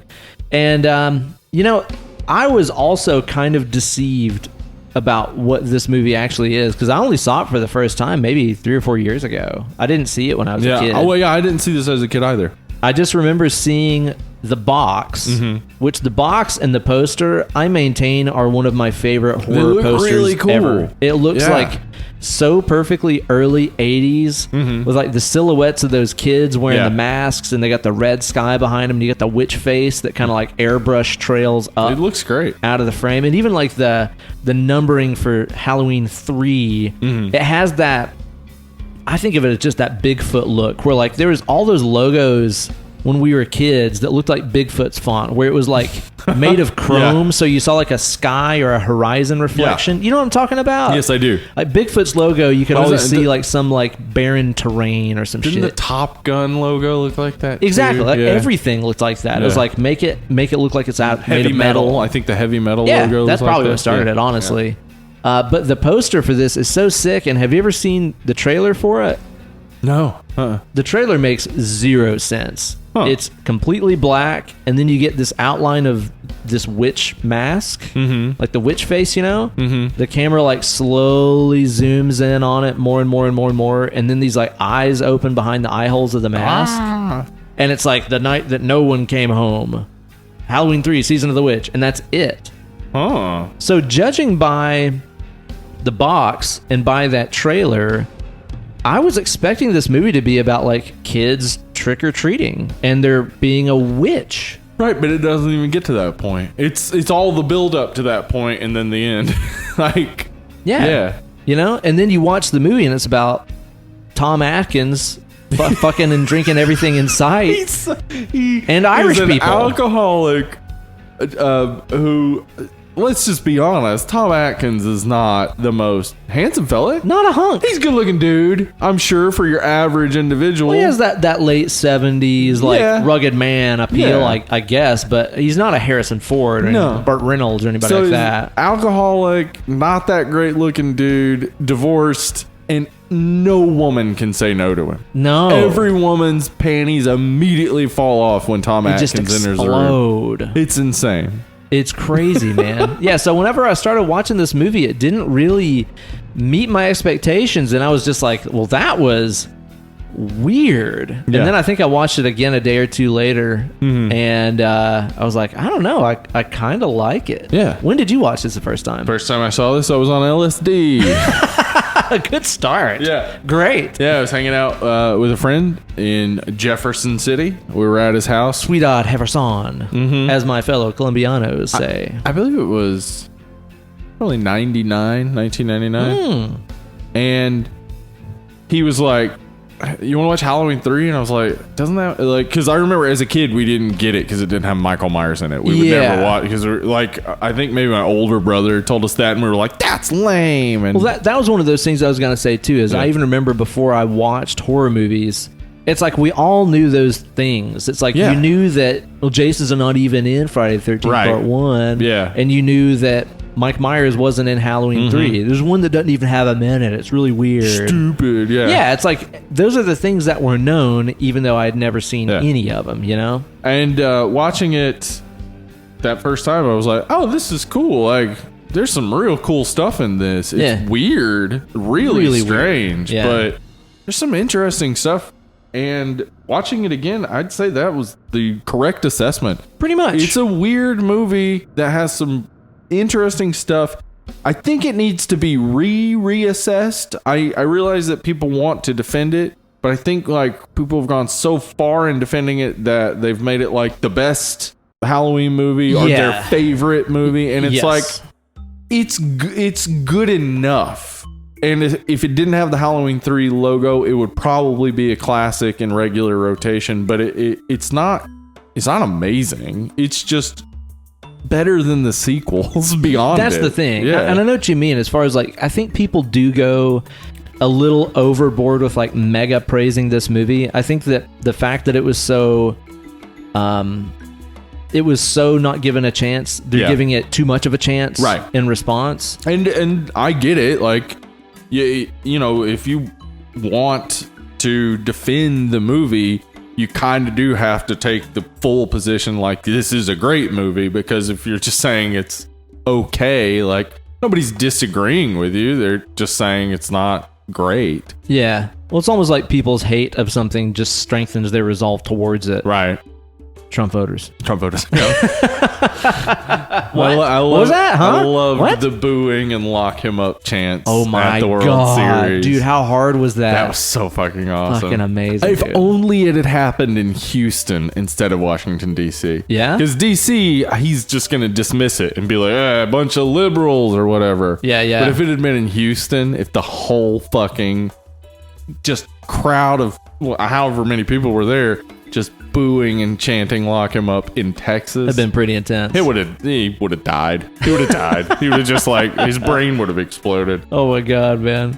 Yeah, this movie's cool. I don't know if it's as cool as what some other people say, for reasons that we'll talk about. It's but got some real good shit in it, and I like it. Yeah, that was like really how I felt about it at the end. Was just like, man, it's good. Like I like it. It's a good movie. So apparently it was the intention of John Carpenter and Deborah Hill all along to make Halloween a different thing every year. They never wanted to make the Halloween 2. They were not, and they said they wouldn't come back for this at all if Michael Myers was going to be in it. So wow, they put their foot down. They really put their foot down, and they wanted basically this great idea of an anthology series set at Halloween, come out with a new one every year. It's pretty genius, and I wish that 2 didn't exist. Basically, is my point. I was gonna say, imagine though if it would have gone Halloween 1 and then this would have been Halloween 2. Yeah, then the expectation would be set, and then people would be like, "Oh, sweet, can't wait for Halloween 3." Halloween 3 is gonna feature somebody different in that too. And they could, I mean, there's small connections back to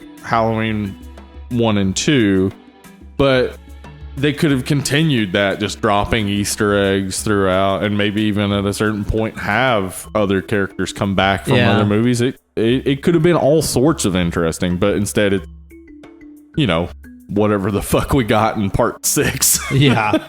Well, I remember watching some stuff about the production of this, and there was a big debate about whether they should call it Season of the Witch or Halloween 3 Season of the Witch. I think ultimately what they really should have done is just call it Season of the Witch, but then every chance you get in the marketing, they should have been like, from the people who brought you Halloween 1 and Halloween 2, enter a new paradigm of Halloween adventure. Yeah. Season of the Witch. Yes. That's what they should have fucking done. Yeah, they should have been more informative. Yeah, definitely. Because I think people would have gone along with this. It's a fun movie. Yeah. Oh, yeah. And like I said, instant free gimme card because it's set at Halloween. Yeah. You're automatically going to watch it every Halloween. Now, this was written by... Oh, yeah. This was, it's really, truly written by Nigel Neal, who was the creator of the Quartermass series. All of our Dead and Lobsters probably know what that is. I don't. I've never seen it. I know about it. John Carpenter was a big fan. Okay. And so he wanted Nigel Neal to write this. Nigel Neal wrote this, and then Dino De Laurentiis, producer, said there wasn't enough blood and gore in it.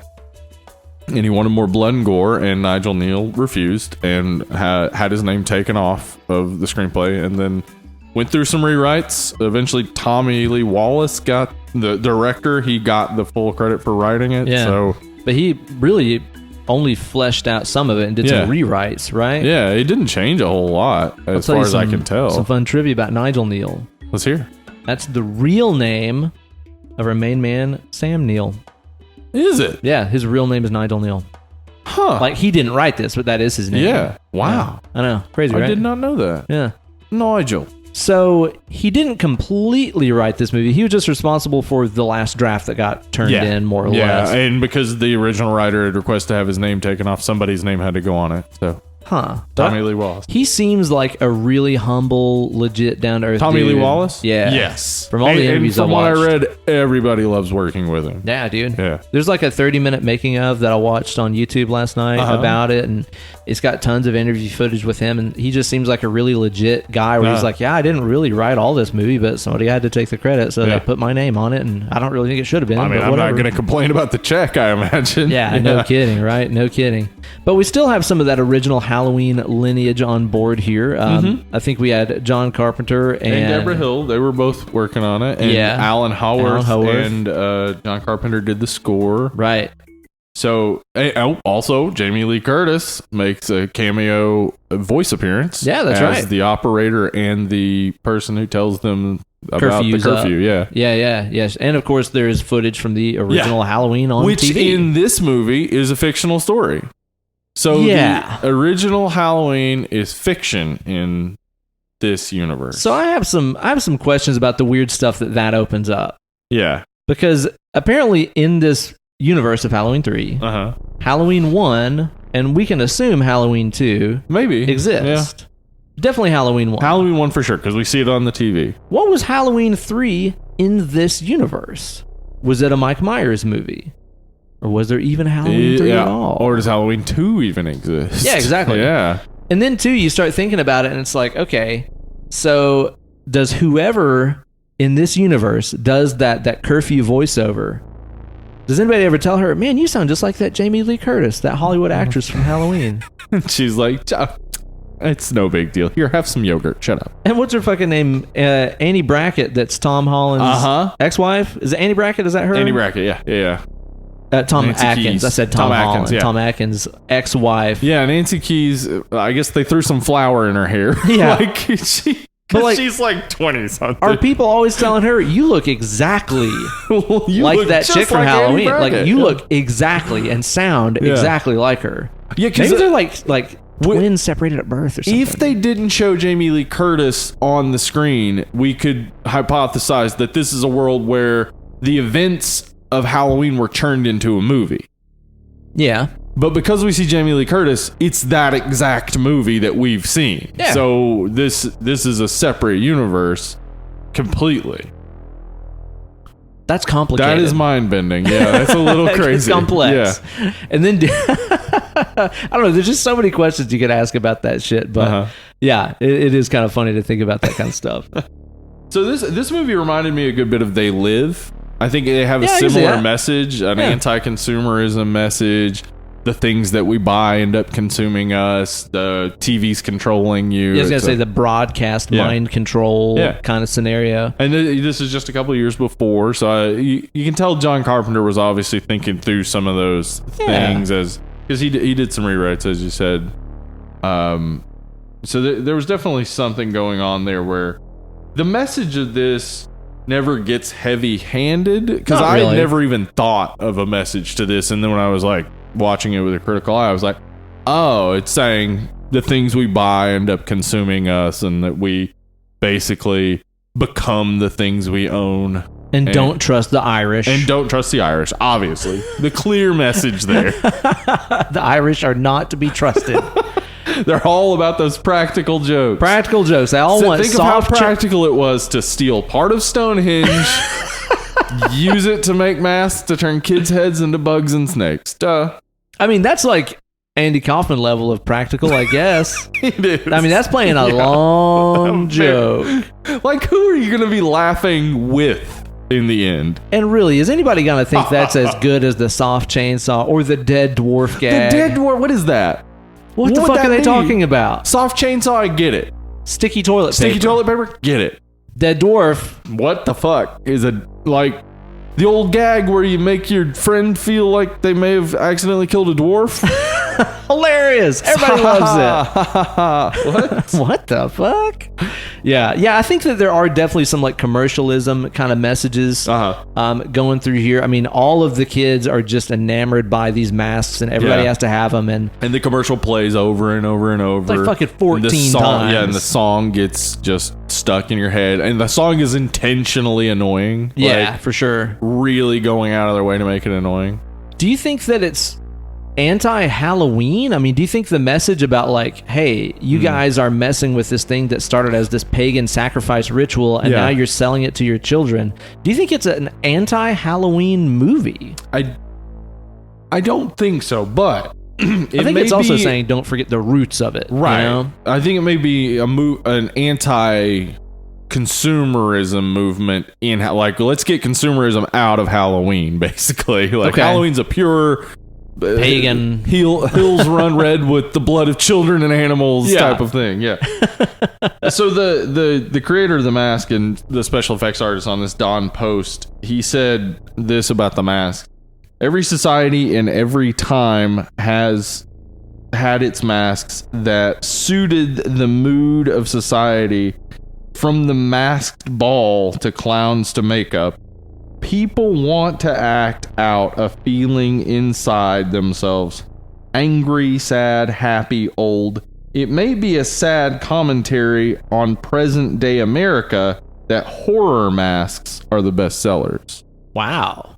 That's interesting. Yeah, because when you think about it, when you're thinking about every culture that has ever existed, whether you're talking about the kabuki masks of Japan or all the crazy tribal African masks and stuff, every society has worn masks at some point, whether it be for entertainment purposes or for the purpose of going into battle and intimidating your enemies, or putting on a different face has been something that has rung true being with able humans to be forever. Someone different. Yeah. For a moment. Yeah, that seems to be something that we've always had, I guess. So it would seem then that what this is going for is that there's something dirty and rotten in us. Like, we've become rotten on the inside, and that's why their heads turn into bugs and snakes. Like, they're just filled with nothing good.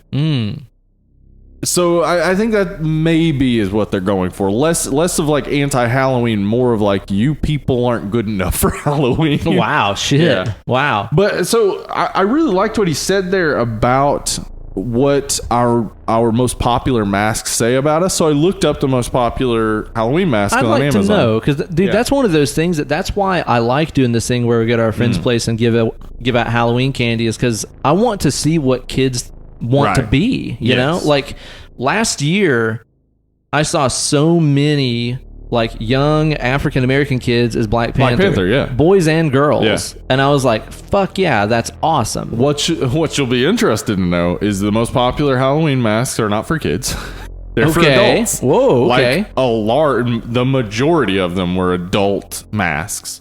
So adults are way more into masks than kids. Huh. And the two masks that are most popular are the Guy Fawkes mask from V for Vendetta. Okay. Which sells all year round. A mask of a terrorist. Sure. Yeah. But again, we got to remember what it stands for the people that are wearing it. It stands for anti-establishment. Anti-establishment. Yeah. Anonymous. And then the second one is from The Purge. Really? So those are the two most popular masks. Yeah. So what I'm going to tell you right now is I feel very good about Bernie Sanders possibly winning the election when the two most popular masks are the people who are saying this government is wrong and needs to be fucking changed, dude. The third most popular mask is the most frightening thing I've ever seen. I sent you a text of it earlier. Very scary looking. It's just a human face. Yeah. Just human skin mask. Replacing your own face with another person's face. And it did look weird. And it looks very weird. And basically the idea there would be, I don't want to be myself. Like, I want to be another person. Be some other dude. I'm not dreaming of being some crazy fictional character. Just want to be somebody else. I'm tired of this one. You know, that's one of those like really weird freakonomic sort of things where what if we did see this like huge correlation between who won the election and what Halloween masks were popular that year. You know, you're like, well, based on the Halloween mask predictions, I'm voting independent this year. Well, I mean, if you think about it, like, I remember seeing people wearing like George Bush and Barack Obama Halloween masks. I don't think I've seen a single picture of somebody wearing a Trump mask. No. I know that we're wrong, but we're definitely wrong. But I've not seen it. Yeah, Trump voters are probably all dressed as Trump. I mean, they're not creative. Yeah. That's interesting about the mask trends and how you're saying that a lot of them are licensed properties, like the Purge mask. And stuff. The one I'm talking about specifically is from Purge election year. It's the one that is like kind of the Uncle Sam up. mask or something. Is it like an Uncle Sam mask? It's like a sort of blank mask, but it's got like light up areas to it. Okay. Yeah, I actually saw it when we had the meetup. Somebody at that like silent disco was wearing one. Oh, okay. Yeah. Right on.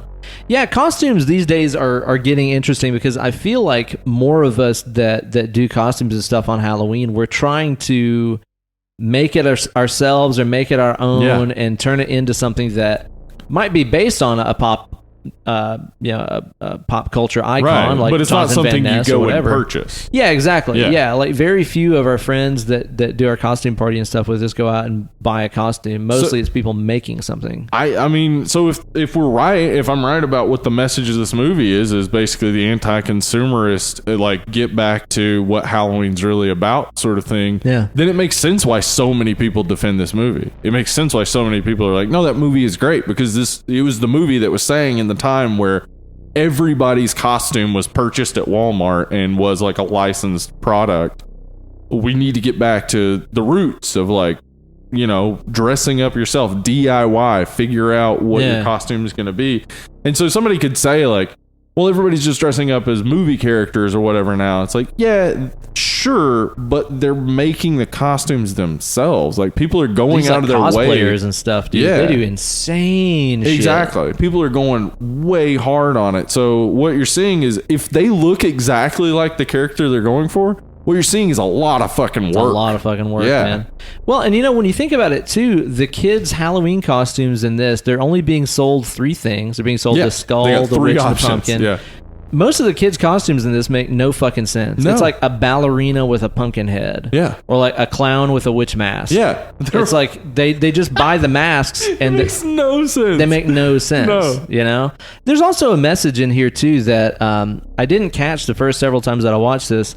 But that part where Tom Atkins and what's her name that plays Ellie go into her dad's like store, the first thing she starts talking about is how like, yeah, all the shopping malls and stuff have really killed this place off. I bet you bought your kids' masks at a big corporate shopping mall. Right. Like I never even noticed that the first couple times I watched this. Mm-hmm. But that's definitely anti-big business, anti-consumerism kind of message. Yeah, I think. This movie goes hard on that too, I think. And it's something that I haven't seen talked about a lot, but this movie, it really, you can tell where John Carpenter's head was in the early 80s. Yeah. It was fuck capitalism. Fuck Reaganism, Yeah. fuck all of it, man. What do you think about the intro of this flick? Because as soon as the movie started the first time and we're getting this digital lines, this digital readout going across the screen, and we got this crazy synthesizer score, everything automatically felt so much more mechanized and computerized than the original Halloween and its follow-up. And also, the design is flawless, whereas the first pumpkin we saw on Halloween has a flaw. Yeah, it's got the nose made by hand. Right. This is made by computer. It's flawless. Oh, that's interesting. I didn't think about it that way. Yeah, because it's cool that like it opens up with that tie-in of during the credits there's going to be a pumpkin. And again, that's something that could have carried out through all of them if they would have done this as like an anthology series. They could have just tied it together with that. Yeah, they all start with some kind of cool pumpkin intro because one had, of course, the original jack-o'-lantern. Two had the jack-o'-lantern with the skull in it. 2018 had the reforming cool, jack-o'-lantern, which was I cool. thought was really dope. That was a good idea. And then the fact that this one had computer pumpkin just made that such a cool way to tie that thing in thematically. And dude, one thing that I noticed about it this time too that I'd never caught before, that also I've never heard anybody else talk about. You were talking about ways that this ties in with the original too. The soundtrack. Yeah. Okay. Everybody knows the Michael Myers universally thing. Everybody recognizable. knows it. Yeah. Even though it's in an odd time signature and stuff and features all these weird key changes, everybody knows the Mike Myers theme. Now, this one, during the intro and all throughout the movie, it never uses the Mike Myers theme. There's that theme later on whenever Conal Cochran is talking to Tom Atkins and Halloween's on the TV and you get Laurie's theme in the background because it's playing on the TV. That's that. Again, what's that called? Where the music that we're hearing is actually in the scene. There's a word for it. Somebody even answered that. I know. Like when we had that question before, and I don't remember what it was. How quickly we forget. Yeah. The word is diegetic. So in this movie, they never used the Myers theme. They never used bum bum bum bum bum bum bum bum. But that soundtrack, that synthesizer motif that's playing at the first, and then all the other crazy synth stuff that happens throughout the movie, all uses the exact same intervals as the Myers theme. Oh, okay. And if you're listening and you don't know, intervals are the ways that we describe the distance between notes in music. So like, for example, it's all based around the major scale. And I'll give you a couple quick ones that you already know. Think about the first couple notes of Here Comes the Bride. Dun, dun, dun, dun. Yeah. When you hear bum, bum, you've just heard a note travel what we call a fourth. Okay. It's the distance from the first to fourth note in a major scale. The Michael Myers theme features the use of the fifth, which is the first two notes of the Top Gun theme. Da, da, da, da, you know? Yeah. The first two notes in that are what we call a fifth. Again, the distance from a first to fifth note in a major scale. And the other note in the Michael Myers theme, like the last like high note it ends on, da da da da da da da da. That one, that's a minor sixth interval. Okay. So it's the first to sixth note in a minor scale. Okay. So the Myers theme uses root, fifth, and flat six. Gotcha. Or minor six, we could call it. All of the themes in this, the really crazy, fast, weird synthesizer things that they play, are all based around root, fifth, and minor six. Oh. And I know that's deliberate. Well, I obviously, absolutely know it's deliberate. Same people who made the music for the first two.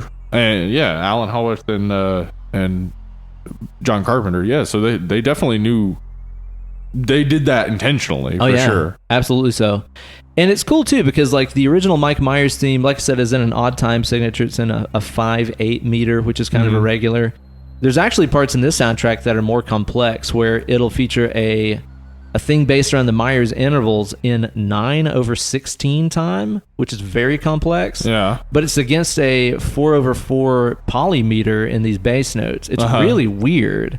But I had never noticed it. I've never heard anybody talk about it, but the music in this is the Myers notes just rearranged. And I think that's really fucking cool. That is really cool. And it's all done on a more 80s modern at that time synthesizer sound. Yeah, it's all synthesizers too. Like they did nothing but synthesizers for this. And this was the first time that John Carpenter and Alan Howarth did what they then continued to do beyond that, which is they had the movie playing in the room and they would like score it to the movie. That's cool. And try to get exactly what they were aiming for. Just go back, find exactly what hits that exact moment. That's pretty dope.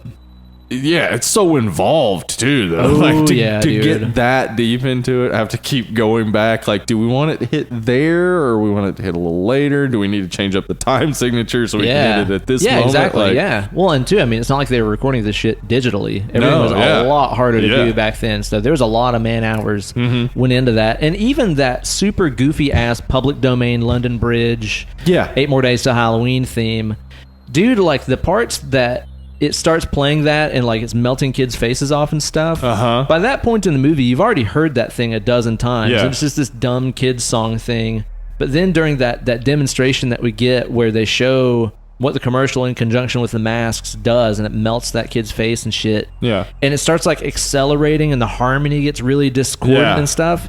Dude, it's really disarming. Yes, it is. Because you've already heard this completely harmless, childlike, annoying theme the whole movie. Yeah. And then they give you this horrific imagery with it and then start fucking the song up too. Yeah. I found it really effective. Yeah. It was great. They also, the moment where he's going back towards the motel room and he sees the doors open. Yeah.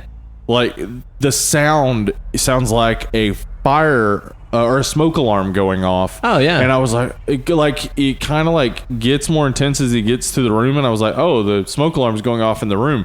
But no, it was the music. It becomes something different beyond that. Like, they kind of telling you the emotion he feels at that time. Yeah. Yeah. It gives you that like emergent feel. Like when you hear a smoke alarm, like, what the fuck? I gotta do something about this. Yeah. So genius. Just absolute awesome sounds. Like I mean, we know John Carpenter knows what he's doing, but this is 82. This is before he had, become what he became. Like, Halloween was huge, but we still didn't have The Thing, right? That came out in 82 too, right? Ooh, that's a good question. I don't know. We'll need to get the interns on that. Yeah. Fuzzbead! Get the ledger! Bring the ledger post haste! Escape from New York, like all those things were ahead of him. Yeah. And his, I guess, the recognition that has come now that John Carpenter just destroyed horror movie scores. Like, he made everything different. Mm-hmm. Everything had to change, and it had to be more, like, it had to fit more organically with the movie. Because before, it could be just like, strings or whatever, and really hit that scores. Moment where it's the jump scare or whatever. But no, he wanted to make it tie in thematically for sure, man. Absolutely, yeah. And I mean, even the fact that this is so, like we said, synthesizer and sequencer based and everything fits this movie so well because it's so tied into technology. Yes, there's even that line later in the movie. I love that Cochran says, he's like, this room is full of advanced and ancient technology, implying that technology is something that's always existed. It's just maybe it used to be called magic. Well, okay, so one other way they bring in what you're talking about right there is with the automaton that Tom Atkins. What is his name? Dr. Chalice. Right. That Tom Atkins breaks on accident, and he says that, like, this is an automaton from 1785 or whatever. Oh, like the sewing robot. Yeah, that thing looked freaky as fuck. Well, that's the thing. Okay, so when I did my class on the undead at the University of Tennessee, I had a class specifically dedicated to automatons. Oh, because automatons have been around for a long time. Is that very like convincing? Like a replicant, like a lifelike robot? It's like a. Okay, so basically the difference between an automaton and an android is mechanical and digital. An automaton is mechanical. It's basically a clock. Okay. Like, just super complicated.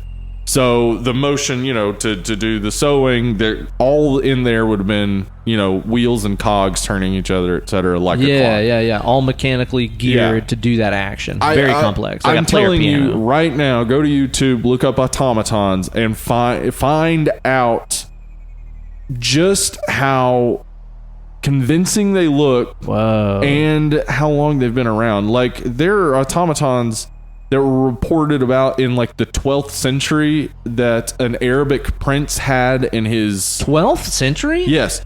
What? Yeah, he had like this huge what are they called? Peacock. Okay. He had this huge peacock automaton that looked extremely convincing. He had an automaton that played the flute and danced. What in the fuck? Yeah. Way pre-electricity. Like this is shit that would run off of winding it up with a key. Mm-hmm.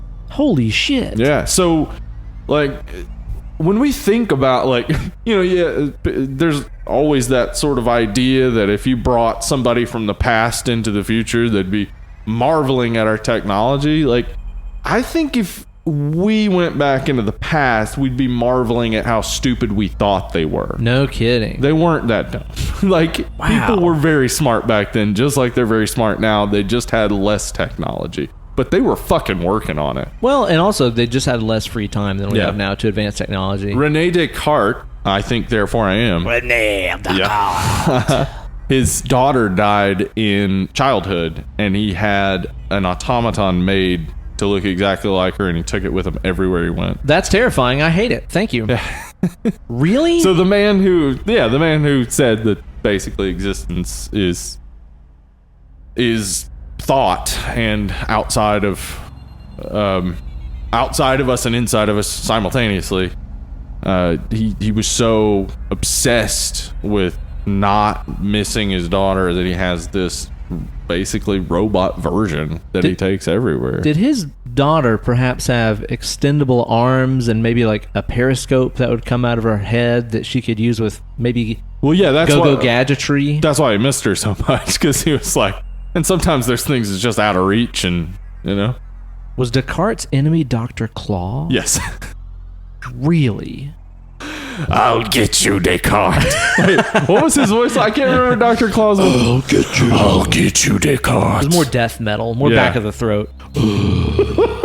I want to see Rene Descartes and his automaton daughter versus Dr. Claw as a cartoon. And I think the French would translate into when gadget. It'd be deeper and more thoughtful for sure. For sure. So the automaton thing, though, that's crazy. It really goes into that ancient technology idea that, like, we always want to pat ourselves on the back. We're so much smarter than previous generations or whatever. We've all had the same level of intelligence. I mean, because to me, it's like when I look at how much resources we have that are easily available and how much we utilize them versus people in the past traveling miles to get to a library to read it from a book. Yeah. I think that they did more with less information, whereas we have all the information in the palm of our hands and probably on average do less with it. I mean, exposure to the world is what destroys racism and sexism and all those things. Exposure, learning more about other people. The person who sits on the internet, always absorbing information, is not exposing themselves to the world. That's true. It's not the same. It's not the same. It's not the same. You're gathering information, but you're not seeing it in the real world. So it's easy then to see how Nazism can re-rise. Right. Because it's all concept. And you can say, like, well, maybe we do need to round up some people and kill them. But put that person in that situation of having to round someone up to be killed, I think they'd change their mind. Yeah. So exposure to the world is first-hand exposure. Yeah, first-hand exposure to the world is equally as important as information. Yeah, second-hand is not the fucking same at all. No, you're right, man. You're right.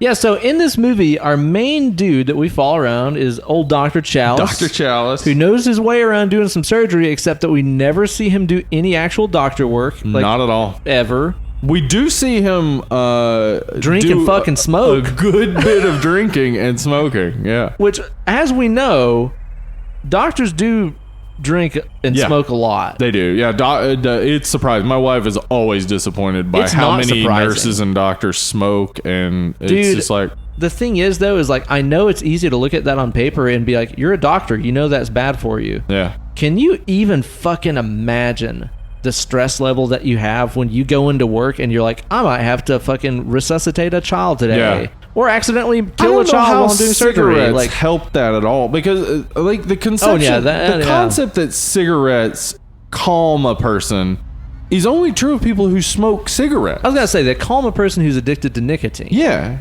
and guess what? The reason you were uncalm because you're addicted to nicotine. Because you spent the whole rest of your life before you started smoking not being anxious and worked up and on edge. Yeah. It's just when you got addicted to nicotine that it kicked in. It's crazy. I want to know the person who finally smoked their first cigarette and they went, finally, how refreshing. Finally calm. Like, I've spent 18 long years being on edge. Now I am complete. Most people I know fucking throw up the first time they smoke. I've intook this drug that raises my heart rate. Relaxing. Sweet bliss. But it's like if it was up to me every day to go in and save lives and tell people they're dying, I'd be getting fucked up every night. Yeah, that's the thing. That's the thing I think is so... I fucking play guitar for a living. I get fucked up all the time. I played a note wrong. Big deal. That's a good point. Yeah. So it's like, imagine my stress level. I don't even deal with that stress right now and get drunk all the time. Exactly. Yeah. So imagine how I would do if human lives were at stake every time I punched in. Jesus. Holy shit, man. It's one of those things that like people really need to pay attention to. People who are anti universal health care. Not one person is saying doctors don't deserve the money they get. No, of course not. No. All we're saying is insurance companies don't. They don't deserve the money they get. Fuck no, dude. No, they're just a go-between that's fucking everything up. Yeah. Doctors deserve every cent they get. It's the worst fucking job. It takes so much training. I could never. It takes so much training to get the most stressful job on earth. Yep. Hard pass. You couldn't pay me enough money to do it. But what I will say is nurses deserve way more fucking money. Oh my God, yes. They do way more interaction with patients. I'll guarantee you this, when a patient dies, the nurses are more devastated than the doctor because they've been with that person. Oh yeah, bedside the whole time. Yeah, yes. For sure, man, for sure. So nurses deserve more money. Again, insurance companies deserve zero. Yeah. Go to hell, you bastards. Yeah, dude. Tom Atkins in this, I think, is supposed to be playing just like a gruff, rugged, everyday man kind of guy. His wife is obviously like. I think she's supposed to be a shrew, but she's not. She's not is the thing. Yeah. The entire time I was like, yep, she's right.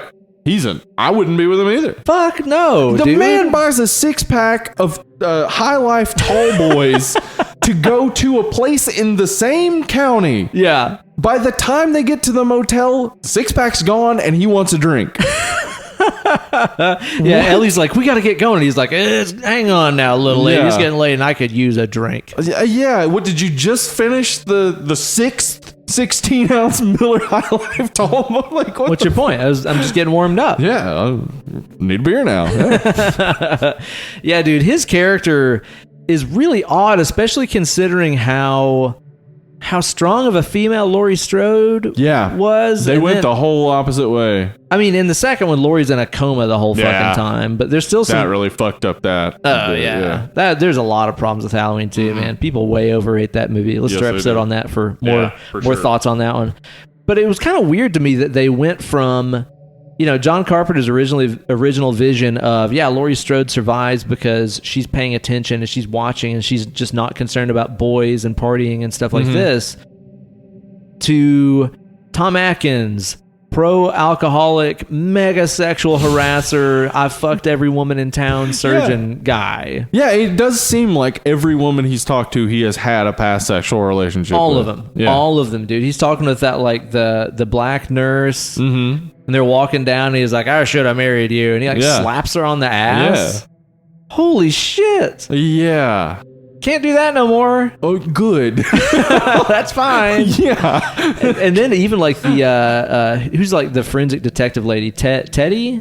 Yeah. I think her name is? Yeah, the medical examiner. Yeah, she's a sassy jokester type of lady, but there's obviously some past relationship with them. Yeah, he's like, I always make time for dinner. She's with like you. Still drinking too much or whatever. Yeah. Yeah. And you can tell that they have some kind of past. And he, even after he's like hooked up with this girl that's like young enough to be his fucking daughter that he just met the day before. The actress is 21 years younger than him. Woo! Yeah. That is a difference. Yes, it is. That is a difference.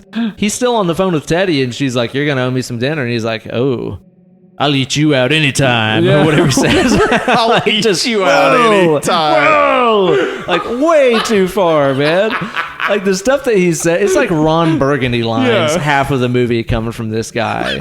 I love that. Dude, what is up with he and Ellie's chemistry? So, Ellie's dad gets killed. Her dad, who looks about the same age. About the same. Mm-hmm. Tom Atkins is the guy that's on the job. He goes to the funeral for whatever reason. He's just disturbed by what he saw. This guy coming in, clutching this mask. They're going to kill us all. Yeah. For some reason, that's enough for him to be like, you know what? That's Fuck spending time with my kids and family. I got to find out about this.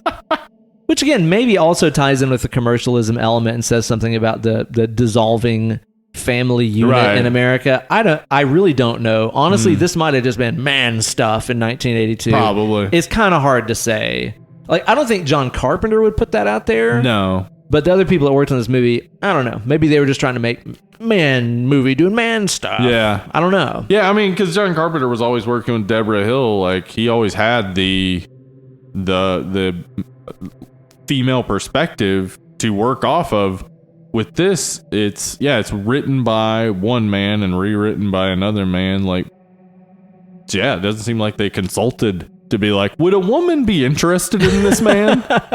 After her dad died, she immediately wants to fuck this doctor that pronounced him dead. Yeah, right? that's right. That's how that works. That's how. As soon as you get into a funeral, panties off. Gotta fuck somebody. It's really weird to me just how quickly that relationship arises, seemingly for no reason. Like, they check into that hotel and he's like, I could sleep in the car or get another room if you want. And she's like, where do you want to sleep, big guy? Dude, have you noticed in the scenes where it shows them like in the frame together, just how much bigger his skull is than hers? Yeah, he's much larger than her. He's huge. Like, her head is so tiny. Shoulders. He's like probably 6'1". He looks like 6'2". a big guy. Yeah. He looks like a big old dude. And she looks like a young Michael Jackson. She does. She's a cutie. Dude, it's Stacey Nelkin. She's adorable, but she seriously looks like a doll. She does. Like, she has the weirdest, sharpest little nose. Yeah. Uh-huh. You know? And it seems like as she's gotten big eyes. Huge eyes. Yeah. You know what? Honestly, she looks like somebody that Argento would have seen and been like, I want to make a pizza with a U. With the U. She looks like an Argento brunetto. She does, yeah. Like, absolutely. And she has an S name, so we know she's a snake. Oh, she's a snake. That's right. S names are for snakes.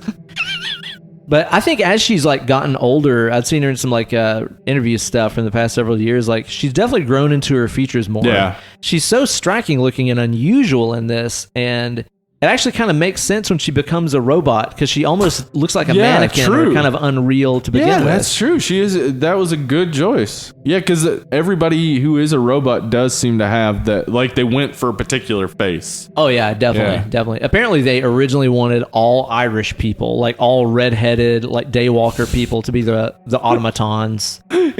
in Central California. Yeah. Well, the funny thing is, though, okay, so that was the original plan. They wanted all the henchmen to be pale, redhead Irish people, right?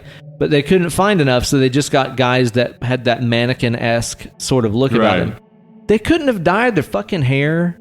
Did hair dye not exist back then? They acted like, well, we can't find enough redheads, so I guess that's out. Dye the fucking hair. I'm willing to bet in 1982, you probably couldn't convince a man to dye his hair. Right. Yeah. That's kind of what I'm sort of thinking. It's like, I guess that was sort of an issue back then. So they're just like, I don't know, just get guys and put them in suits. Yeah. Whatever. Have them get hit by cars. Gosh. Masculinity used to suck. It still kind of does. Well, you know what, though? Still does a lot. I was watching this movie and I was seeing Tom Atkins just walk into every room and instantly be the center of attention for every woman. And it's obvious he's already fucked everybody and all this stuff. And it's like, only an out-of-touch old man could write this. Well, and also, could you imagine just like the absolute power trip of being like a white dude in the early 80s? Just knowing that you walk into any room and you're like, this is mine. This is mine. I do whatever I want here. I'll grab that lady by the ass. Whatever. Yeah, exactly. Like, it had to be a real power trip. Man. That is sad. That's so sad. What a sad life that would have been, right? Yeah. I mean, I don't know. There's still dudes like that. I think we're moving away from it. a lot. And there's still people that let dudes like that exist. Yeah, there's still people that like that. Like, that dude goes away if you let him not exist. Yeah. You know, if you lay down the groundwork of, like, that's not acceptable, then that guy goes away. Yeah, the chick playing Ellie, I think that she does a good job. I think Tom Atkins does an awesome job. Yeah. Like, Tom Atkins He's really is, good in this. Even though he is just, like, very fucking, you know, prototypical chauvinist man, protagonist guy, he's very likable. And, like, in interviews and stuff, that guy seems like he fucking rules. Yeah, he seems like a great guy. And I mean, he's in other stuff that we will eventually. We talked about him in Creepshow. He's also in The Fog. Tons of stuff. He's also in Maniac Cop, which is a movie we would have never covered, and we did on a Friday night streaming chat. Yeah. But it's been announced that Nicholas Refn, the director of Drive, is making a TV series out of Maniac Cop. What the fuck? For like HBO or something. What? So we're going to have to do Maniac Cop eventually. What in the fuck? Well, I'll back up too. When I say that he's likable, I don't mean that when he gets off the phone with his wife and kids, I'm like, yeah, tell those fucking pesky kids. It's like, I just his mean his wife is messy. Yeah, I just mean his screen presence and stuff is enjoyable. Yeah, the actor himself is obviously portraying this character very well. Yeah. That's what I mean by that. And they become wrapped up in this conspiracy sort of plot where there's these masks that are being sold en masse all over the country to these kids. And Ellie's dad was killed holding one of these masks, saying they're going to come to kill us all. He wouldn't let go of it. Yeah. Like, even they had him in a hospital gown. Like, they had to take his clothes off. Did he at no point relinquish that? Because I know, I'm hanging on to this. This is mine. I'm taking this with me right here. He runs into that gas station, and there's that black dude in there who I recognize from something. I don't know what I know him from, but I've seen him in something else. I should have looked. Did you notice how nervous that black dude was when he took Ellie's dad into the hospital? And he's trying to explain to him, he's like, yo, I was just trying to help him. He come in like please this. Don't shoot me. Yeah, like he totally had this please don't shoot me in vibe. Jail for helping this white man. Yeah. He like literally sneaks away looking over his shoulder when he's done nothing. Yeah. What the fuck was that about? That just a sad reality. Like, it's definitely a thing, though. Yeah. Like, that's not like we're looking into that. It's like, no, he was really nervous that this black dude brought in this injured white guy to a hospital. This was a minor blip yesterday, but did you see people jumping on Bernie's shit for, he was asked at a historically black college, what if you had a black son, what would you tell him when dealing with the police? And basically he said, like, be polite, keep your hands in your pockets, don't reach for anything, or you'll get shot. And people were mad at him for it, and it was just like, but it was white people who were mad at him. Yeah, I was gonna say. Because then black people were like, that's the conversation I had with my dad. Yeah, like that's what we have to deal with. So it's just this super sad reality of the 80s that this man can't even help a white man without having to worry. Yeah, about getting in trouble or getting blamed for it. It was one of those things that I don't know exactly why they decided to put that in the movie, but it was definitely deliberate. Like, they wanted a black guy in that gas station, and they wanted him to help this guy out and bring him out and shuffle out. I wonder if there was like a news story around the time this was written or something like that. I mean, because I can imagine certainly black men jailed for helping white man. Yeah, like, totally. As a headline. That had to be in there as some kind of like current politics subtext. Something was going on with that. I should think. Yeah, so as they get involved in trying to figure out what is going on, they find out that Ellie's dad had gone to the Silver Shamrock factory to pick up some masks, and they find his journals and his logs and all this kind of stuff, and they eventually go out to this town where the masks are being made, the town of Santa Mira, which was the town in Invasion of the Body Snatchers, which is kind of what this is body snatching ish sort of thing. Kind of, and that makes sense too, because during one of those like making of things I watched, who's the guy that was credited with writing it? Tommy Lee Wallace. Tommy Lee Wallace said, you know, the first Halloween and second Halloween were knife movies. Yeah. This is a pod movie. Yes. Those were his words about this, is that this is a pod movie, a movie about people assuming other people's identities and so on. The town name was actually used also by John Carpenter in Memoirs of an Invisible Man and in Sharknadoes 2 through 4. Wow. This is like a movie trope at this point. Santa Mira. Santa Mira. That's pretty cool. Which would mean Saint Look or Saint like in the mirror View? or something. Yeah, I don't know. I hadn't thought about that. Doesn't make sense. Huh. And they go out there and they find that apparently this entire town is, I guess, basically owned and run by immigrants, by Irish immigrants who came to California. And it's a company town, we're told, which basically means everybody there works for the factory. Company owns everything, and that's the Silver Shamrock Company. And as they get out there, they find about this whole plot about pieces of Stonehenge being stolen to power these masks. Now, at the very first of the movie, you get treated to like 10 seconds of a news broadcast of like, this piece of Stonehenge has been stolen. Isn't that crazy? Yeah. And that never comes back again in the movie until the very fucking end. It's like a Bond villain or something. Like, stealing Stonehenge. a piece of Stonehenge. Now, let me go ahead and call bullshit about something he says about Stonehenge. He talks about human sacrifices at Stonehenge. There's no evidence that there were ever human sacrifices. You sure about that? You sure? There is one body that was found nearby that they think may have been part of a sacrifice ceremony. Maybe. Did they find out he actually just botched a kickflip? It's possible. He was shot from 3 different directions with arrows, which doesn't sound like any sort of skate park scenario. That doesn't really sound like that to me. I mean, are you sure he wasn't trying to nose grind off the plinth of one of those, that was probably massive monoliths? Yeah, and they were like, "Nope, you fucked up, arrowed." I think it could have happened. Okay. They need to check the tops. I mean, I'd love to see it. Yeah, they need to check the tops of those monoliths there for grinds. To see. For grinds, if there's any grip tape that's been left stuck onto those. It would sand an edge smooth if you were riding that grip tape along the edge, I would say. So I'm just saying, man, look for the signs, y'all. So you're saying sacrifices for Samhain not really held at Stonehenge? For Samhain, yes, but at Stonehenge in particular... Less so, and potentially not at all. Conal Cochran seems pretty sure that happened. He does seem, and he is extremely Irish with that name. Dude, yes. And Conal Cochran. I think that guy dominates the fucking screen. Yeah, he's a great actor. Dominates. I think his voice and his accent and everything are just so strong and evil and cold. Yeah, he is Irish. Dan O'Herlihy. O'Herlihy. That's a pretty fucking Irish name. I believe I read he was going specifically for a Cork accent. Cork accent. Yeah. Okay. All right. Yeah. And he's great. Like, I mean, the guy, he was nominated for an Academy Award in 1950 something. Wow. He did like over 150 movies before this. So. Wow. He a veteran of the silver screen. They really brought, like, because there are no stars in this. Tom Atkins isn't a star. He never was a star. Like, these are all character actors. Yeah.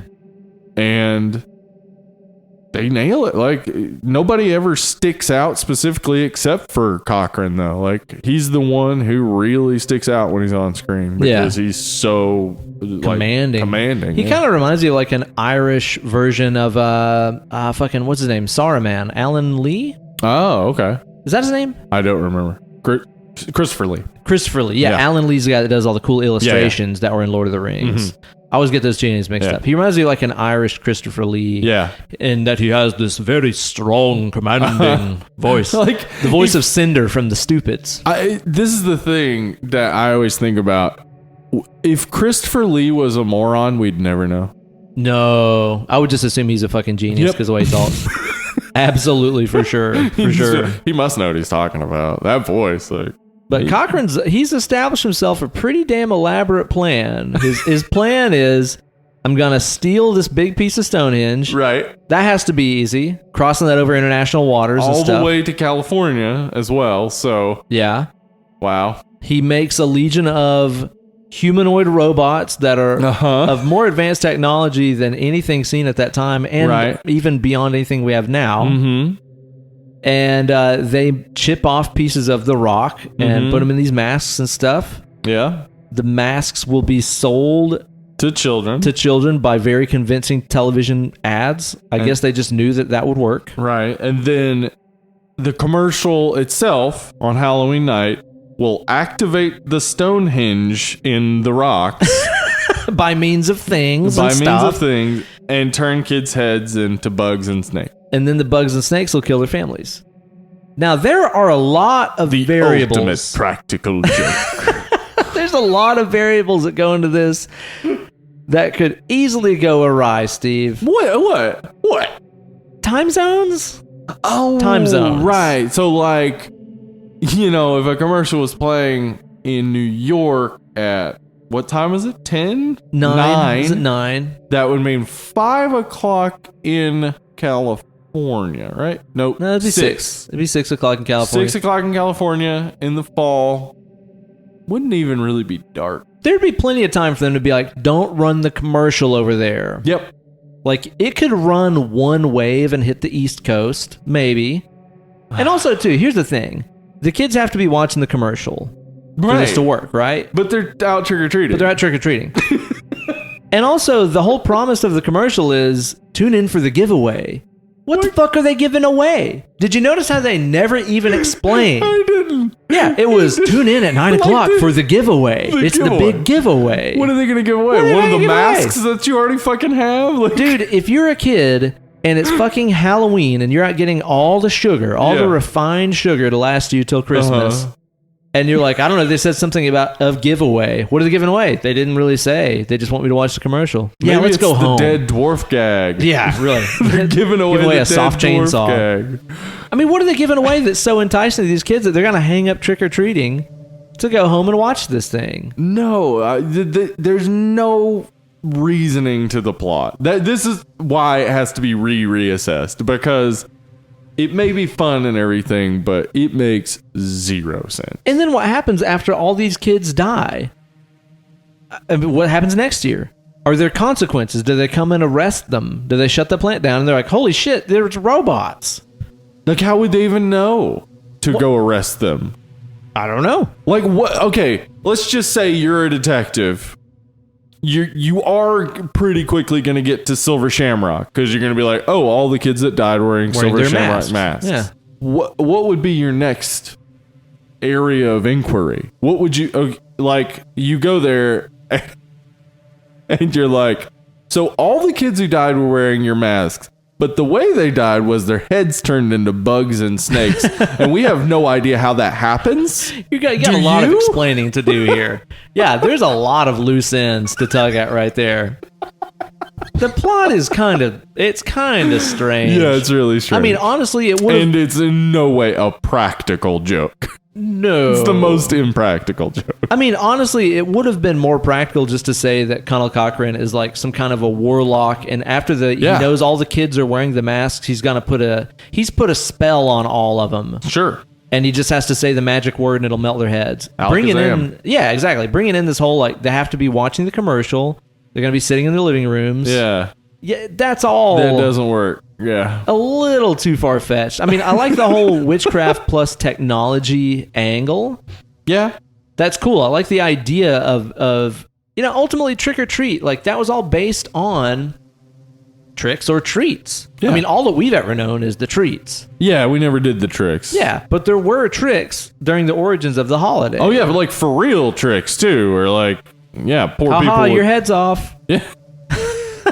Well, at the very least, like, I think a lot of what we consider trick-or-treating started as a tradition with the poor, and they would go around. It was like sort of a reverse day where the poor would come to the rich and ask for things, and the rich were supposed to give them food and gifts and stuff. That would never happen. And if you didn't, like, they would egg your house or whatever. Oh, okay, gotcha. Right? Yeah, they'd get to trick you. Yeah, and of course, TPing was still a thing when I was a teenager. Yes, but that was a thing that happened not just on Halloween. Yeah. It was just a regular occurrence if you didn't like a teacher or something. So I guess in a way his plan is to bring it back to Halloween where you can be tricked or treated. Yeah.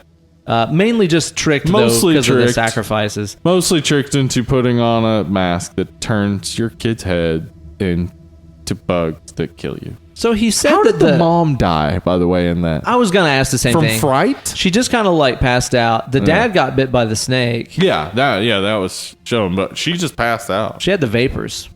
She died of the vapors. Oh no. She needs some smelling case salts. Of vapors right there, yeah. Yo, update. You ever done smelling salts before? No. So for some reason or another, just for sheer entertainment value, one of the guys I went to Columbia with just happened to see him at the pharmacy and was like, maybe we try these out. Okay. It's like this little paper package thing that you like kind of pop open. Yeah. And you just kind of wave it under your nose, and it makes you just want to get up in the morning and go. Yeah.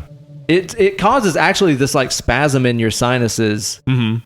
I mean, kind of like if you've ever smelled like the ammonia tablets or bleach tablets that go in a pool. Yeah. How all your sinuses just seem to like clench up immediately. Yeah. It kind of does that to you. Huh. It just lasts for a few seconds. It'll pep you up. I don't know if you should do that on the reg, but he got him just to fucking try. So I bet. There we did it. Yeah. Yeah, I think the mom died of the vapors, I'm pretty sure. Yeah.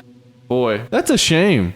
Hard way to go. Worst case of the vapors I ever seen. There's some other bad ways to go in this. That one robot gets crushed by a slow-moving car. Yep. Very slow. It does. That one lady gets lasered to the face, and I think that's the best sick effect in the movie, yeah. Dude, whenever, like, the laser hits her in the face, then it cuts back to Tom and Ellie fucking, and then it goes back to, I think her name's Marjorie or Marge or something Marge, like that. Yeah. It goes back to her, and like her entire bottom lip and jaw and teeth and stuff they almost look exploded outwards. Yeah.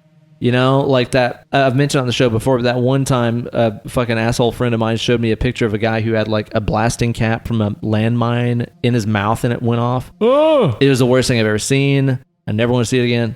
But like all of his shit was like blown outwards, obviously. It kind of reminded me of that. And then too, the fact that you can kind of, it shows her hands and feet moving and you can kind of hear her breathing still, like kind of gasping for breath. So you know she's still alive and her face is all blown out. Dude, it's fucking brutal. It is. It's brutal. Yeah. What do you think about Ellie's dad getting killed with that weird fingers through the eyes and then pulling upward? That's a little strange. That is an odd. I don't know if that would kill somebody. I don't think so. I think just a straight up head crush. Yeah, that's more likely to kill than poking at the eyes. Like, and then he pulls it out. Yeah. So the nose bone in front of the face is kind of pulled outwards, I guess. Yeah, that wouldn't kill you. That's an odd one. Yeah. I like the scene where it's actually Dick Warlock who Dick played Warlock the Shape is in this. in the first one. Mm-hmm. Yeah. Him and one of the other automatons get that bum that was just enjoying his Cheese Whiz sandwich from his little bum shack. He goes living his best life. Cheese Whiz on fucking white bread sandwich. Ugh. And there for a second, it looks like they're like about to force him to like face fuck him, I guess. Because he specifically like shoves him down to his knees, like right at like pelvis level, and like grabs him by the head, and you're like, "Wait, what the fuck is happening? These robots are gonna rape this guy?" But no, they're gonna rip his head off, pull his head clean off. Yep, with a splorch sound. There's like a cartoony sound to it. Yeah, like it looks so cool, but then you hear that sound like, oh, come on. Yeah, the sound effect is a little bit of a letdown. I love that blood spray and stuff that comes out though. That's pretty brutal. Teddy gets drill killed, I guess. That is awesome. And I wish they don't would have show seen it. some blood. Yeah, they don't really show it, but it's like the music that's playing in the background. It's like that smooth muzak sort of jazz type of stuff. Oh, dude. So like when she dies, it's just like that music playing. It's real creepy. This movie has more easy listening on the soundtrack than any other movie I can possibly think of. There is Delilah so much. would love it. Dude, she would be all about this. This is would Delilah's be her fucking favorite horror movie. And I bet Delilah would fuck Tom Atkins. Yeah, probably. Yeah, like, he's right up her alley. I just can't blame her. He's a real man's man. Mm-hmm. The kind I've been praying for. I kind of wish that there were more kills in this. Yeah, there aren't that many. It's not really as much about the kills as it is about the weird plot, the vibe and stuff too. I mean, we say there's not many kills. Ultimately, at the end of the movie, maybe every child in America died. A large number of children died. Yeah, because Tom Atkins calls, I guess, the president of television. Yeah, he calls the king of TV, and the president of television decides to take the commercial off of 2 channels, but not the 3rd. I mean, maybe he did.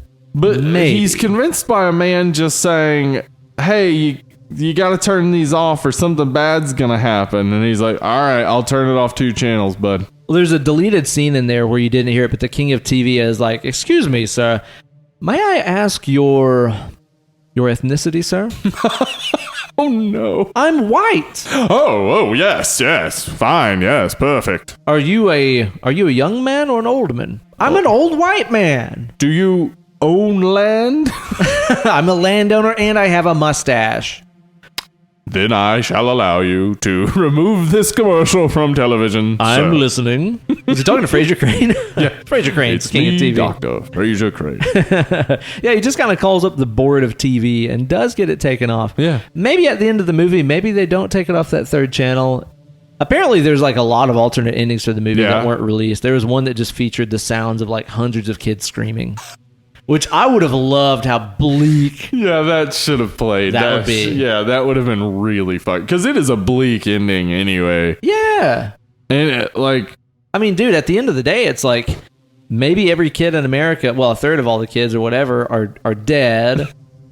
And also, too, he just had to brutally like dismember his new girlfriend. oh gosh. After she attacks him. It's a long like fight with her too. Dude, I was gonna say, man, okay, after she attacks him and then attacks him without an arm, and then her arm attacks him, and then her headless, armless body attacks him. It was a bit comical. I was just waiting for like a butt cheek to come like creeping up and try to strangle him and stuff. Dude, it was just like, okay, you guys are really padding this out for time at this point. I Okay. didn't need to. It was an hour 38. Like, it's fine. And here's the thing. Okay. Ellie was a robot from the time that he got her from that cell. Yes, I believe. Or was she a robot before? Yeah, Why would she? No, that wouldn't make I don't sense. think so. Yeah. I think that she was a robot from the time that he rescued her from that bed that she was like strapped to and stuff. Yeah. So the whole time that she, as a robot, programmed to follow orders and stuff, is following him around, and he's like grabbing the Silver Shamrock badges and like killing everybody and killing Conal Cochran. Why the fuck didn't she just tear his head off right there? Good point. Because she was just following him around being like, I'm along for the ride here, Tom Atkins. It's not like she retains memories from the other lady that died. It's just a fucking robot. Like, Yeah. just kill him. Why did she kill him right there? It was like, I'll wait until you kill everything, including Conal Cochran. I want you to feel like you've won. I love how mad Stonehenge gets. Stonehenge is like, God damn it, fuck you, Cochran, and then blows up. Like, what? I think there's a severe misunderstanding as to how Stonehenge works. Don't piss off Stonehenge. Don't go pissing that thing off. You'll get lasered. I mean, it basically was just a calendar. Yeah. It's basically just a calendar. Yeah. Do you think that magic in it? I think that the later versions of Stonehenge that they made, considering that it was just a calendar, I think the next one that they made, they tried to make it the same deal where it was these big stone monoliths in a circle that respond to like sun and moonlight and stuff like that. But I think they carved boobs on them. Yeah, So all it was right. it was a titty calendar. Stonehenge 2.0. Yeah, swimsuit edition. What if they just put bikinis on Stonehenge? It's just like tops and bottoms. Like, this is way cooler. Man, that would be the envy of all hinges around the world.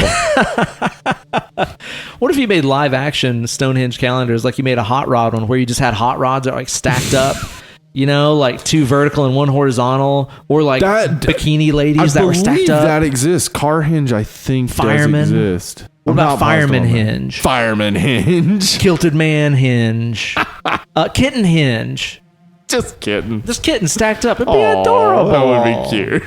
All the calendars through history. Yeah, so ultimately at the end of the day, I don't know why Ellie didn't just kill him right then and there. Yeah, there are definitely some plot issues and problems with just the believability of all these women loving Tom Atkins. But I think it's still a fun movie. It's totally fun. I really like the kills, and I like the I don't know, like, despite the impracticality of the plan, I like it. It's like, okay. Yeah, I do too. I mean, that's the thing is like, let's do it. There's so much stuff about this movie that I have to kind of like nitpick and complain about, but ultimately it's one of those flicks to me that I would say its closest cousin in terms of the reasons why I like it and also the way it makes me feel is something like Phantasm. Yeah. This movie has that feel of Phantasm where you're like, somebody on drugs thought this was normal. Like, this in no way makes any sense at all. But I still like it because it's so weird, and it makes you feel like you're fucking in some altered state, or you've been up for like 48 hours and nothing makes sense to you anymore. Yeah. It just has that feel that I like. Like, I know a lot of people watch movies like this and Phantasm and Argento movies, and they're like, this is dumb. People don't act this way. No. But to me, it's so easy to make something where people act like people do. But when you make something that is so strange and surreal and almost has that, like, you know, this movie kind of has that dream-like feel. Yes, where it does. Yeah. When you're in a dream, there's people in places, but they don't really make that much sense. And people are acting weirder than they usually do and saying things they usually wouldn't say. I love that kind of shit. Is it realistic? No. But guess what? I'm watching a movie. It doesn't have to be realistic. Doesn't have to be. I deal with realism all the time. Yeah, exactly. That's my primary medium is reality. So to have a break from that is nice.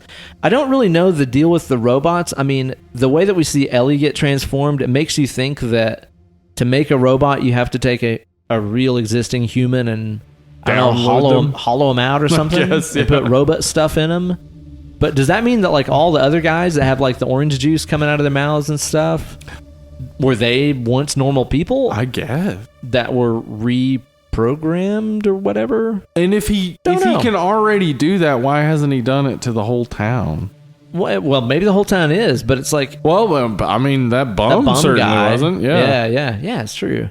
And if you can make a legion of, you know, menacing, unexhaustible robots, just have them go and kill all the fucking kids. Yeah, have save them go your to time and kill the kids. Because again, the first stop any detective makes after this is your factory. Yeah. Like, sir, we noticed a lot of kids that were wearing your masks turned into bugs and snakes and things like that. Might you know something about that? Well, Mind if we look around? Is that part of Stonehenge that's been missing? Crazy. Interesting. Are you indeed a Celtic warlock? This is all coming together. Yeah, piece by piece. We're putting this thing together. P.S. I also love that scene with Little Buddy. Little Buddy, yeah. Where the mask is like melting to his face. It looks horrific. It is brutal. It's a brutal fucking scene. Yeah, it is. And also, too, I love, and again, this might be more commercialism kind of messages there. That family is so goddamn American. Yes, super American. Like, they roll up in their Winnebago blaring disco, which at this point in 1982 is like the most hated thing on earth. The fucking Winnebago is blaring disco, and they are wearing the most obnoxious ass, hideous clothes. His the wife's laugh is so obnoxious. Yeah. It sounds like an alarm or something. Yeah. It's crazy. She's fucking terrible, man. Yeah. All of them are just awful. I think that they're definitely made to represent just like lame, the worst Americans, you know? So, yeah, I don't know. And the kid flips his mom off when he goes riding off on his bike. I didn't notice that until this time, too. I was like, did he just flip her off? It's crazy, man. Yeah, it's a cool flick though. Like I said, overall, I just cannot help but enjoy it and enjoy the weirdness. I think that if it would have just been released as Season of the Witch from the makers of Halloween, it would have been way the fuck better off. I mean, it still made good money, but it would have not pissed people off. Yeah. But I also do think that people that, like we said, are making it, you know, their hill to die on to champion this movie are like, okay, y'all need to come off it a little bit. Like, this is silly movie. Yeah. Let's all talk openly here and say, like, it's silly. Yeah, I get it. You're right. It's not a bad movie, but it's silly as shit. Yeah. And a lot of it doesn't make sense, but it's fucking fun to watch. And it takes place at Halloween. So, again, instant in. Yeah. Yeah, there's plenty of movies I watch at Christmas that aren't really good enough for me to watch any other time. Yeah. Except for the fact that they are Christmas movies, so I will watch them at Christmas because it puts you in the spirit. It does. So this is one of those ones that I will watch along with Trick or Treat and other movies just to kind of get into it this time of year. So I recommend that people watch it. Give it a chance, even though it doesn't have Mike Myers in it. Just understand what the whole intent was. It wasn't supposed to be a Mike Myers series. Halloween was supposed to be a series about Halloween. Yeah. It just kind of got derailed when it started making a ton of money. Yeah. So just watch it for what it is, a standalone, strange, surreal, bizarre movie, especially considering how weird it is. Like Halloween 1 completely could have happened. I mean, there's nothing in that movie that's unrealistic at all. Halloween 1 is completely realistic. Halloween 2, unrealistic, because as we know, he shot him 6 times. And he has no, like, I get that he got away, but he's not going to be walking around later that night killing everybody. Yeah, he's going to be a little injured after that. But this movie just completely goes for, I don't know, science fiction witchcraft. Yeah. But I like that. I'd love more of that, honestly. More sci-fi witchcraft. Yeah. You got any other final thoughts? Anything you want to point out about this flick? No, not really. I mean, I think we've really gotten to it. There are 3 tropes in this movie that I just wanted to point out real quick. Tell me. Fake sneezes never sound like real sneezes, ever. Who sneezes in the movie? One of the androids. Really? Mm-hmm. Why would a robot sneeze? To make it more convincing. Oh. Yeah, but it's not convincing. Oh, I remember what you're talking about. Fake. Yeah. It does. Yeah. But, that's one of those things that I don't think I could muster up a realistic sneeze. Yeah, because this has been, like, something that I've talked about a lot, like, because it annoys me that fake sneezes always sound so bad. It's not that I can do it. It's what I'm saying. If you're going to have a sneeze, you need to fucking sneeze, because otherwise it doesn't sound like a sneeze. I found that there's these like nerves in the top of like my nasal cavities that I can kind of poke at and conjure up a sneeze on command. Yeah. Pretty handy. I can just breathe in through my nose and probably sneeze. I sneeze every fucking day. I'm allergic to everything. You're a sneeze expert. That ain't a real sneeze. I grew up on a sneeze farm, motherfucker. And then number 2, a hospital work is not a 9-to-5 job. Everything chills out at nighttime. Everybody needs to fucking recognize that at night, there's just as much staff as there is during the day. Horror movies need to get over this bullshit. At night, it's not like there's one nurse. So you're saying Halloween 2 is not accurate?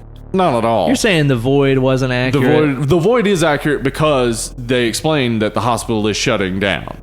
Okay, fair enough. So they're on a bare bones sort of. So they thought about that though, because like other people see this and get annoyed by it. It's so annoying. It is kind of weird that so much of Halloween 2 took place in a hospital, and this movie starts off with a lot of action taking place in a hospital as well. Yeah. They love going to hospitals in these scary movies. It's so fun, y'all. You got to get up in there. It's spooky. They got Band-Aids there. There's blood everywhere. You ain't even got to pay for it. They're sawing people open. Actually, hospitals are scary. Pretty scary. Yeah, pretty horrific. Now that you get down to it, there's corpses in there sometimes. True. And the third one is medical examiners are always wacky in horror movies. They always have like like either a weird sense of humor, or like they're shown eating while they're next to a dead body or whatever. That's Friday the 13th. I was gonna say part Friday the 4. 13th. Yeah. Like there is always something about like, I'm cracking up a body, but I'm cracking open a cold one on the side. You know? Yeah. Like if you watch, say, Law and Order or something, the medical examiner is always very serious. Yeah. So like in horror movies, they're like, well, we can't have them being serious because then that kind of takes away from the actual threat. So I guess they got to make jokes. Make them a little wackadoo. They got to be weird. John Carpenter himself played one of them in Body Bags. He played a wacky medical examiner. So well, there you go. Yeah, those 3 tropes really stick out to me every time I see them. Right on. All right, anyway, final thoughts about this movie. Final thoughts. It's a good movie.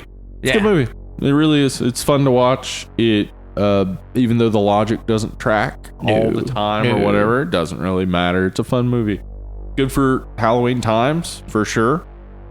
And I liked that they took it a different direction and tried something new, and really, they really tried to go out on a limb and make a new story that I don't know, like, if anybody would look at it and say it competes with the original Halloween, but it's certainly a good, new, and interesting horror story for the Halloween time. Give it a rating that doesn't matter. Yeah, the rating doesn't really matter anyway, but for me, this is maybe like a 6.5, 7. Yeah. Yeah, I think I'm with you there, honestly. I think 7 is where I would put this as well, where Is it perfect? No. It's pretty slow, honestly. It is. The movie is pretty slow going, but it's just all so weird and surreal and, like I said, dreamlike that it keeps me engaged. When you said dreamlike, that really did make it make more sense to me because, like... It's like a weird dream you'd have about Halloween. Because every woman likes him. Like, it's like, that's very dreamlike. Yeah. Because that could explain it all. Like, this is just a drunk dude's dream. It's just some drunk doctor's dream. That's all that it is. Or is this movie actually about something deeper? What? Darker. No. And more nefarious. Tell me. Well, let's see. Let's just think about this here. We got ourselves this big old factory making weapons of extermination. Right. Trying to exterminate an entire population across the country. Oh, shit. I see where you're going with this. Let's see here. What's the name of the company again?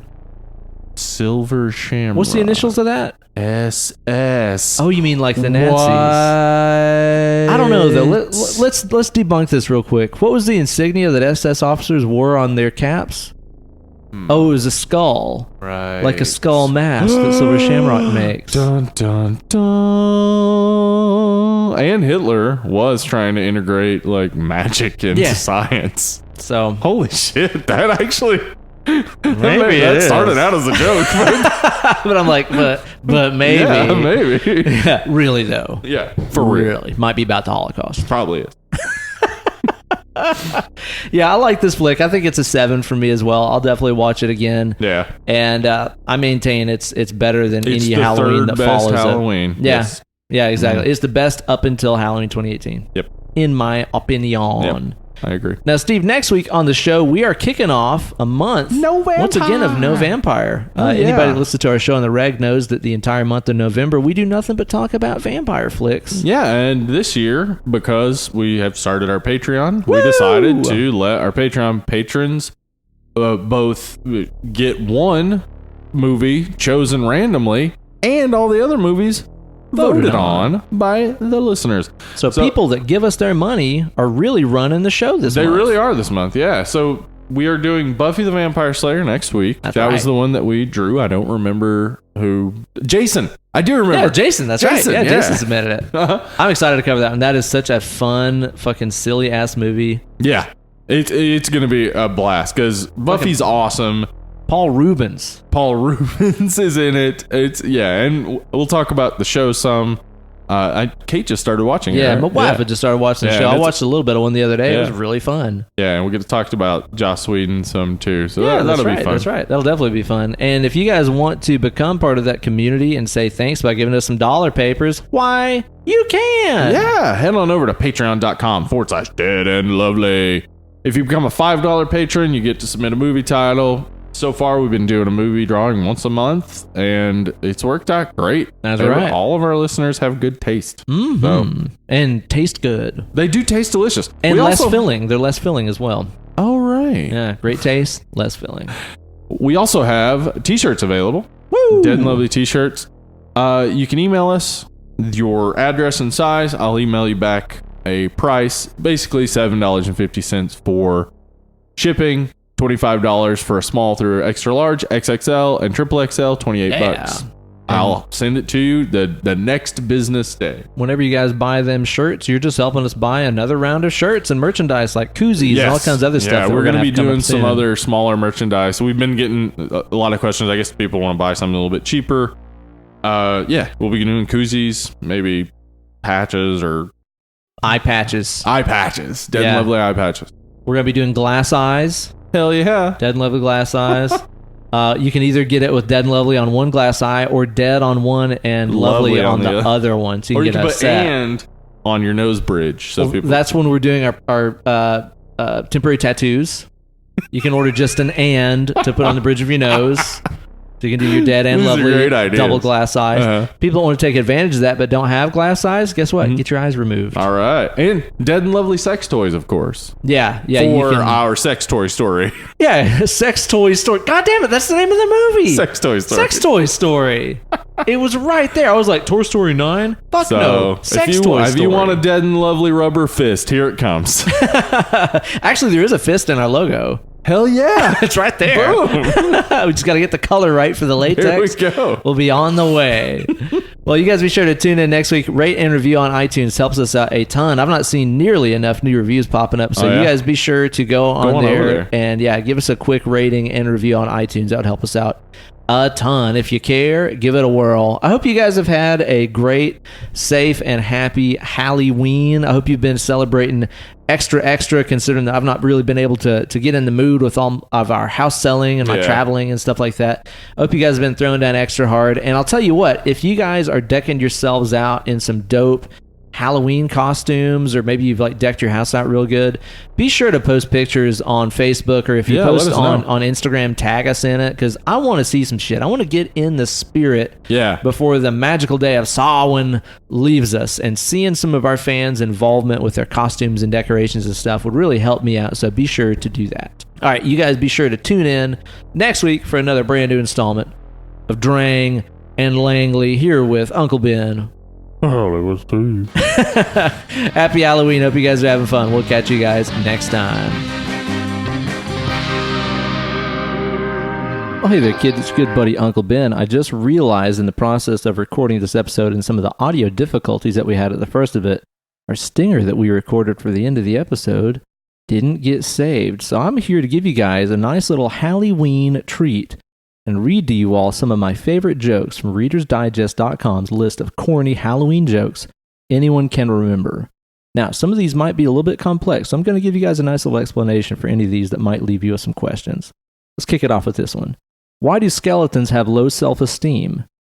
Answer: they have no body to love. See, skeletons don't have bodies since they're just bones.